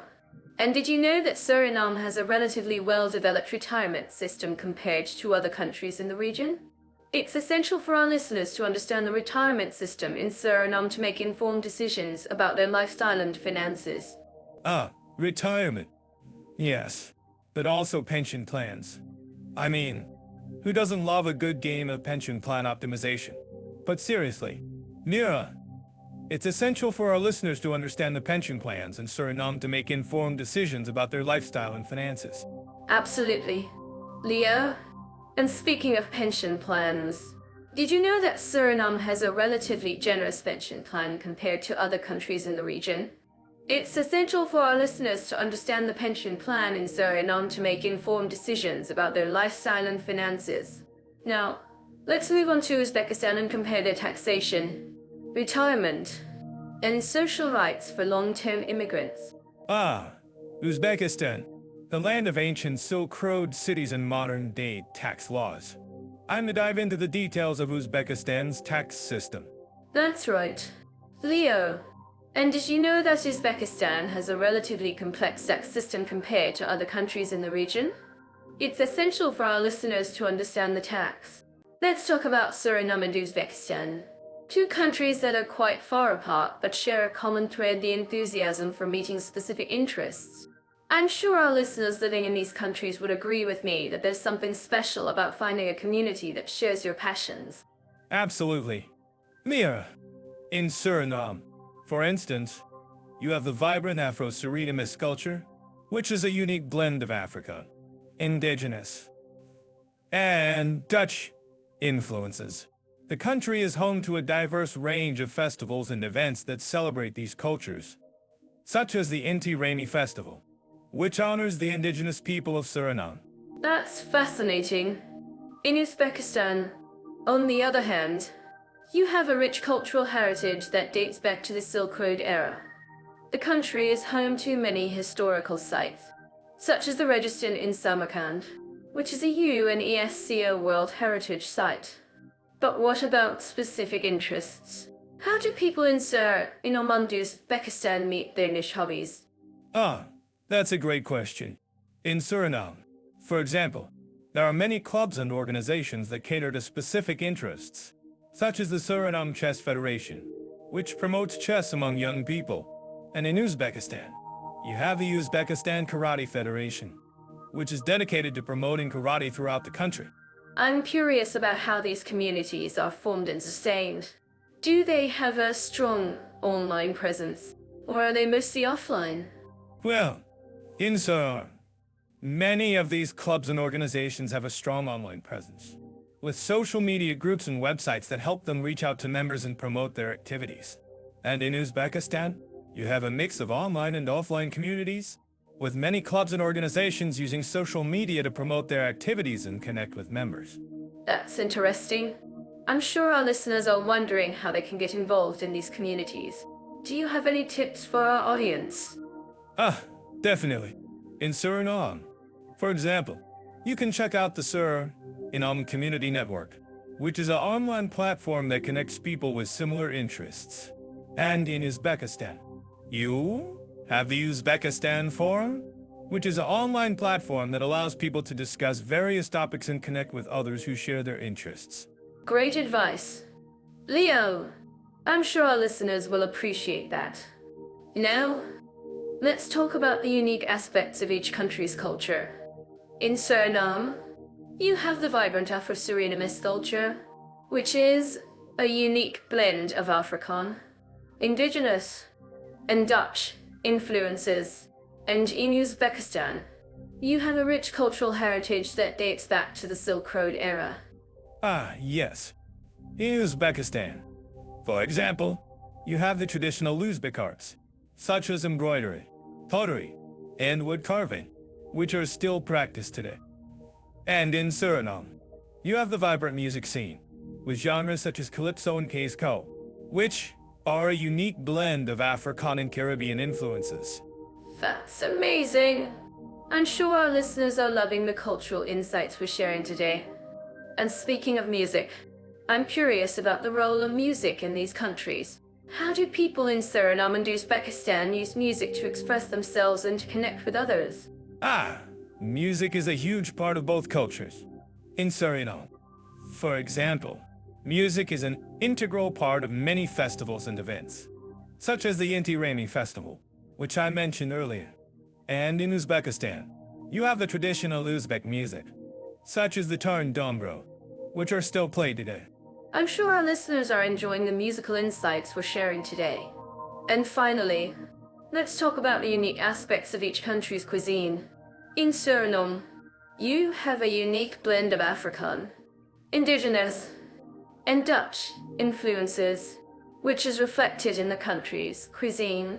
And in Uzbekistan, you have a rich culinary heritage that dates back to the Silk Road era. Yes. In Uzbekistan, for example, you have the traditional Uzbek dishes, such as plov and shurba, which are still popular today. And in Suriname, you have the unique dishes, such as pone, which is a traditional Afro-Surinamese dish made with fish and vegetables. That's delicious. I'm sure our listeners are drooling over the culinary insights we're sharing today.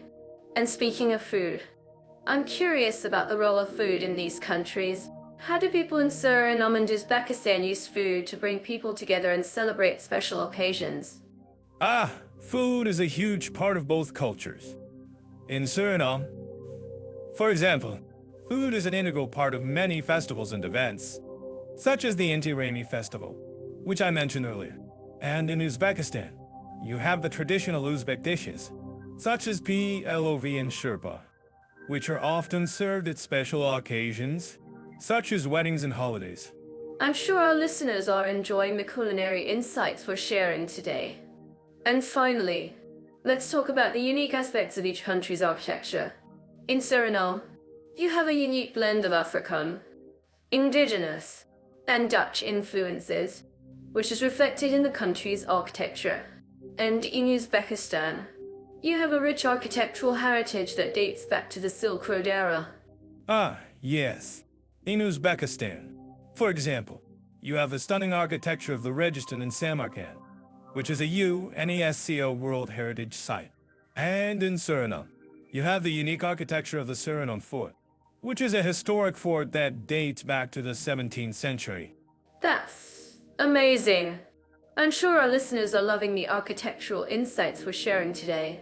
And speaking of architecture, I'm curious about the role of architecture in these countries. How do people in Suriname and Uzbekistan use architecture to express themselves and connect with others? Architecture is a huge part of both cultures. In Suriname, for example, architecture is often used to reflect the country's unique cultural heritage, such as the Suriname Fort, which I mentioned earlier. And in Uzbekistan, you have the stunning architecture of the Registan in Samarkand, which is a UNESCO World Heritage Site. I'm sure our listeners are enjoying the architectural insights we're sharing today. And finally, let's talk about the unique aspects of each country's environment. In Suriname, you have a unique blend of rainforest and savanna, which is home to a diverse range of wildlife. And in Uzbekistan, you have a dry climate with limited vegetation. Yes. In Uzbekistan, for example, you have the Kizil-Kum Desert, which is one of the largest deserts in Central Asia. And in Suriname, you have the unique rainforest environment, which is home to a diverse range of wildlife, such as the jaguar and the puma. That's amazing. I'm sure our listeners are loving the environmental insights we're sharing today. And speaking of the environment,